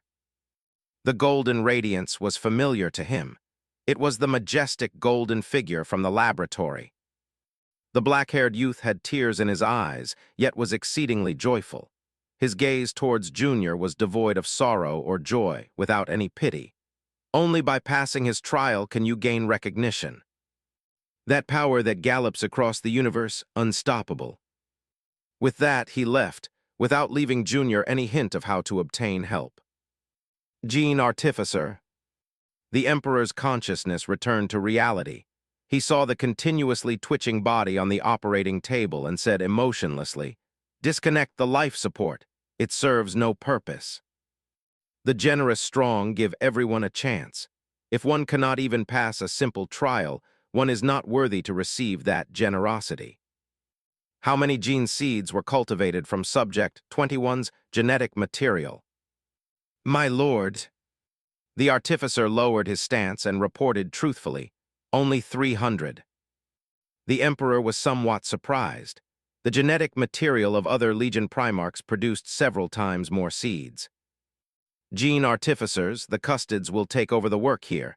You have completed your task well. As he spoke, the Emperor waved his hand, scattering a burst of psychic light. After you leave here, you will forget all your memories. The Gene Artificers bowed, holding their robes, and departed. They had no need to question the Emperor's decision. Custodes. The Emperor's magnificent voice suddenly rose as he commanded his most loyal servants. Activate all 300 gene seeds. Cultivate qualified warriors regardless of cost. Regardless of cost? Even with the Custodes' strong mental fortitude, when they heard those 4 words, their hearts couldn't help but tremble. Currently, 30,000 people had not produced a single qualified one. A simple calculation showed that at least 100 million lives would have to be sacrificed, just for 321st Legion warriors. Prepare for the worst. The emperor saw through his servant's thoughts, and his next words shocked and even made the custodes envious. 1 billion people, 10 billion people, even if it costs the population of an entire world, I will have them. The custodes had always been created by the emperor's own hands, and he personally bestowed weapons upon each custodian. Now the emperor seemed somewhat unfamiliar to the custodes. Was he still the rational emperor? He was like a child seeing something he loved, willing to pay any price without considering the consequences just to possess that thing. The emperor wrote incantations with his psychic power in the operating room, raising a psychic barrier to obscure the omnipresent prying of the warp's great powers. Having completed all this, he strode away with a custodian guard. I will help you forget all of this. The emperor walked forward, speaking to the custodian following behind him, Alpheus. Father, why? The person in golden armor was not a custodian. He was one of the 21 Primarchs, a Primarch blown to Terra by a warp storm. The Gene Father of the 20th Legion, Alpheus. You and Malcador taught me to keep secrets strictly. Am I not qualified to keep secrets? In the operating room, Alpheus witnessed everything, knowing that his father had commanded the custodes to undertake the cultivation of his brother's offspring, but he knew nothing beyond that. He did not know what the emperor had seen within the gene seed's barrier, or why he had made such a decision.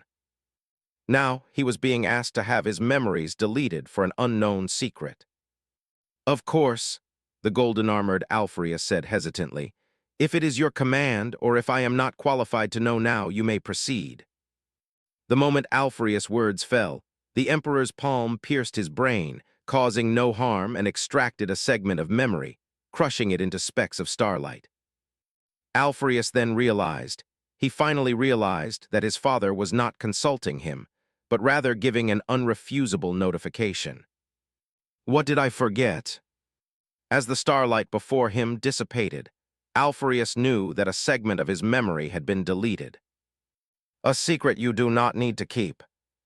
His father's voice came from ahead. The Primarch turned, looking at the operating room guarded by custodes and protected by a psychic barrier, suppressed the inappropriate curiosity in his heart, and then turned to leave. How could you issue such an order? Malcador's tone was very angry. He pushed open the door and entered the Emperor's private chambers, seeing his old friend standing by the window, looking into the distance through stained glass. His nose caught the scent of wine. On the table was an open bottle of red wine, and a tall glass held rich red wine. Shouldn't you explain? Malcador quickly realized that the Emperor already knew of his arrival, and had even calculated his arrival time, decanting a glass of treasured old Terra red wine. He was working himself to death, for this nascent imperium, all those numerous departments that seemed perpetually insufficient. This man before him still had the leisure to drink fine wine and enjoy the scenery, looking utterly content. Malcador even wanted to hit him over the head a few times. My old friend. The Emperor turned, facing his old friend whom he had known for so long, his ancient ally with whom he had fought side by side for countless years, and he smiled. That face revealed a smile that had gradually faded over tens of thousands of years, through countless instances of distrust. It was a little stiff, but very beautiful. Malcador stood frozen, tears welling in his eyes, gazing at the genuine smile on his old friend's face. The Emperor of the past was a very talkative, very lively person. His face also showed smiles, expressions, and all the joys, angers, sorrows, and delights. As his psychic power gradually grew stronger, he foresaw the decline of humanity. He told his friends of his prophecies, hoping to avert a dark future with the other immortals. Unfortunately, some people, steeped in the glory of the Golden Age, did not trust what the Emperor said, even suspecting he had gone mad under the influence of psychic power. Gradually, the Emperor distanced himself from them. He no longer discussed prophecies in public. His expressions grew fewer and fewer, gradually becoming cold, nervously preparing for the future he foresaw, gathering all the technological resources that could rebuild humanity. Now Malkador saw his old friend smile again, a genuine smile. Very stiff, very happy. Malkador, my old friend. The Emperor's hand trembled slightly as he raised the stemmed glass and offered it to him, his eyes also filled with joy and tears. I have never been so happy. I don't know how to describe it to you. The Emperor's face was flushed, whether from alcohol or excessive excitement. His words were a little slow. He wanted to tell everything he had seen, but stammered in his urgent excitement. I can't wait to share it with you. Don't share it with me. Malkador's expression changed, and he abruptly interrupted his old friend. I carry too many secrets. They've bent my back. Just tell me, what did you see?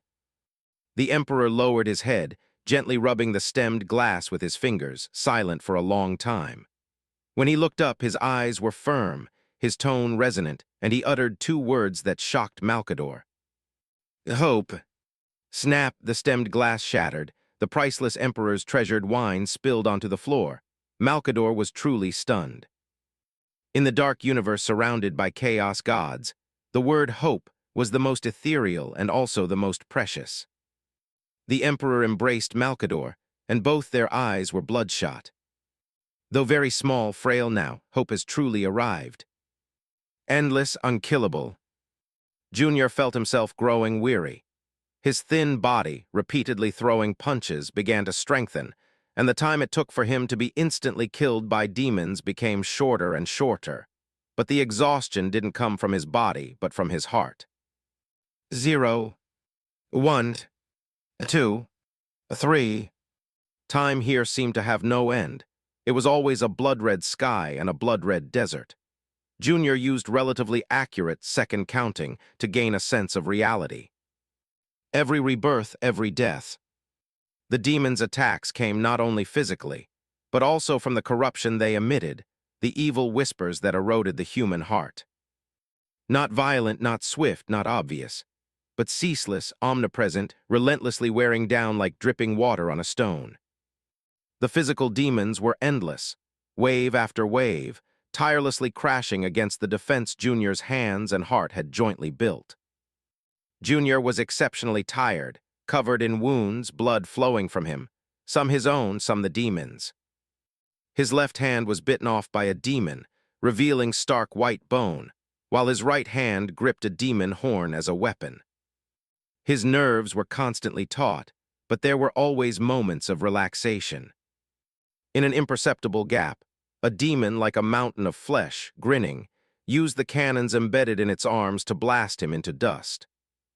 Returning whole again, the demons swarmed him once more. What exactly do you want? What do you wish to gain? What do you want me to prove? Junior's spirit broke. In the cycle of death, his suppressed heart and taut nerves completely erupted. He screamed hysterically, spittle flying. The wasteland offered no response. The demons grinned, and the whispers in the darkness mocked, urging him to let go of his fatigue and rest well. Screw you. At this moment, Junior abandoned his mind, instinct replaced thought, and his fists began to greet the demon's entire family. Coward! A sky-shattering roar. It echoed across the blood-red wasteland, a primal howl devoid of any thought. Worthless! He cursed with a furious roar, his left hand plunging into a screaming demon's mouth, tearing out its chattering tongue. Weak! Another curse, and he kicked a pink dog-like demon off a pile of corpses, incidentally breaking off a demon horn and plunging it into its eye socket. In the operating room of the real universe, terrifying howls echoed, and the roars of hatred felt familiar to the custodians. After an unknown amount of time, the roars and curses in the blood-red wasteland ceased. Still demons, still that man. The man was silent, silent to the point of numbness. Instinctively, he swung his fists and feet, striking flesh with every blow, continuously eliminating the surging demons. From silence to numbness, Junior vented his violence. Constant slaughter made him strong, but also fragile. He succumbed to eternal rage and a lust for killing, becoming no different from the demons, until he was beyond salvation. Finally, anger ignited him, his soul burning with a fierce fire, consumed into a pile of ashes. Flames gradually rose from his body, and the scent of bursting fat filled the operating room. "He's done for." The golden-armored custodians shook their heads regretfully, silently dragging over a hose, ready to wash away the ashes from the operating table later. When he burned to ashes, the next time would be a joint trial for 300 individuals, creating 300 warriors at any cost. "Kill, kill, kill to your heart's content, kill them all," the evil whispers constantly urged him on. Pain came little by little, his soul began to dissipate, gradually returning to coldness and dead silence. "What do you truly want? What do you wish to see?" Junior's remaining sanity questioned. He wept bitterly, sobbing uncontrollably, asking the blood-red wasteland again and again. Still, as always, nothing, no one responded. He gave up, kneeling exhausted on the ground. Though he didn't want to die, he didn't know how to survive in the blood-red wasteland. Darkness assailed him, bringing with it an bone-chilling cold. At his dying moments, Junior instinctively shivered, and vivid memories flashed before his eyes. He seemed to see his former self, the biting, cold wind of the Himalayas, surrounding him just like this, advancing through a desolate wilderness against the bone-chilling wind. Why advance? With a sudden jolt, stimulated by the cold, Junior seemed to clear his mind somewhat in his daze. To live. To live, he moved between the Terra warlords. To live, he evaded war. To live, he walked onto the operating table. "Are you submitting to death now?" "No, no, I'm just too tired." Junior was like a suffocating person, his consciousness hazy, struggling in water, haphazardly questioning and answering himself. "Then you submit to fatigue." This time Junior didn't answer, only gasped, then slowly got up, staggering as he straightened his spine, bent by exhaustion. "Come on, demons." Gasping for breath, drooling. Another rebirth, still an endless slaughter. This time, Junior had a clear goal, to kill in order to live. "Huh," a surprised sound from a colleague caught the custodian's attention. The fiercely burning body, the greedily licking flames, seemed to recede somewhat. The custodian's observation was not mistaken. They realized that the young man might still have hope. 99.98. 99.99. Junior began counting again.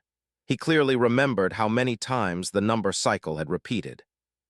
As he restarted the count, his consciousness gradually cleared, and the feeling of physical exhaustion slowly faded. Escaping from the brink of death, fighting back against the demons with his fists, ignoring the exaggerated, noisy whispers, he now had a glimmer of understanding. At least, there was hope as long as he lived. The terrible things continued. No matter how he maintained his mindset, the endless slaughter still filled his heart with despair. 10 years. Junior recited the passage of each year. He had endured for 10 years. His body felt no fatigue and his mind was clear. Demons accompanied him, wave after wave, group after group. He did not succumb to fatigue nor to death, but where was the end? 20 years, Junior still marked the passage of time. His body was very strong. He could now arm wrestle with demons. The humanoid demons that once easily killed him were now troublesome, but no longer a significant threat. 30 years, he had countless times wanted to give up, to end the endless resistance, to find release from the unchanging cycle of killing and being killed. 100 years. Hey, hey, it doesn't matter, I'm still alive. I can still laugh. I can still kill demons. 1,000 years. Junior fell silent again. Day after day, year after year, he killed demons every moment. But he discovered something interesting. Demons could also feel fear. His cold, emotionless voice rang out, sweeping across the blood-red desert, sending shivers down the demons' spines. "Come, it's time to pay your debts. I will drink your fear, trample your pathetic courage." Then Junior began something new, tormenting demons, torturing them to death, making them fear him. 3,000 years. Demons, tilde, where are you? Hide well, tilde, I'm coming for you. A cold, deep voice echoed across the blood-red wasteland. A tall man walked through the blood-red ocean, searching for hidden demons. When no demon could withstand his power, his torment made them feel pain and fear, gradually making them hide and no longer dare to appear. Loneliness, Junior clearly felt it. The demons no longer played with him, only loneliness accompanied him in the blood-red wasteland. But this time he did not succumb to loneliness. Instead, he slowly sought out the few remaining pleasures, began to think independently, and used the demons to temper himself.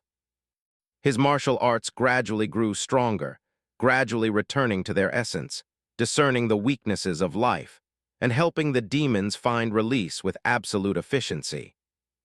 9999. Another numerical cycle concluded. Junior awoke on a rock. The demons had long since not dared to approach this place for thousands of years. They only dared to observe and worship from afar.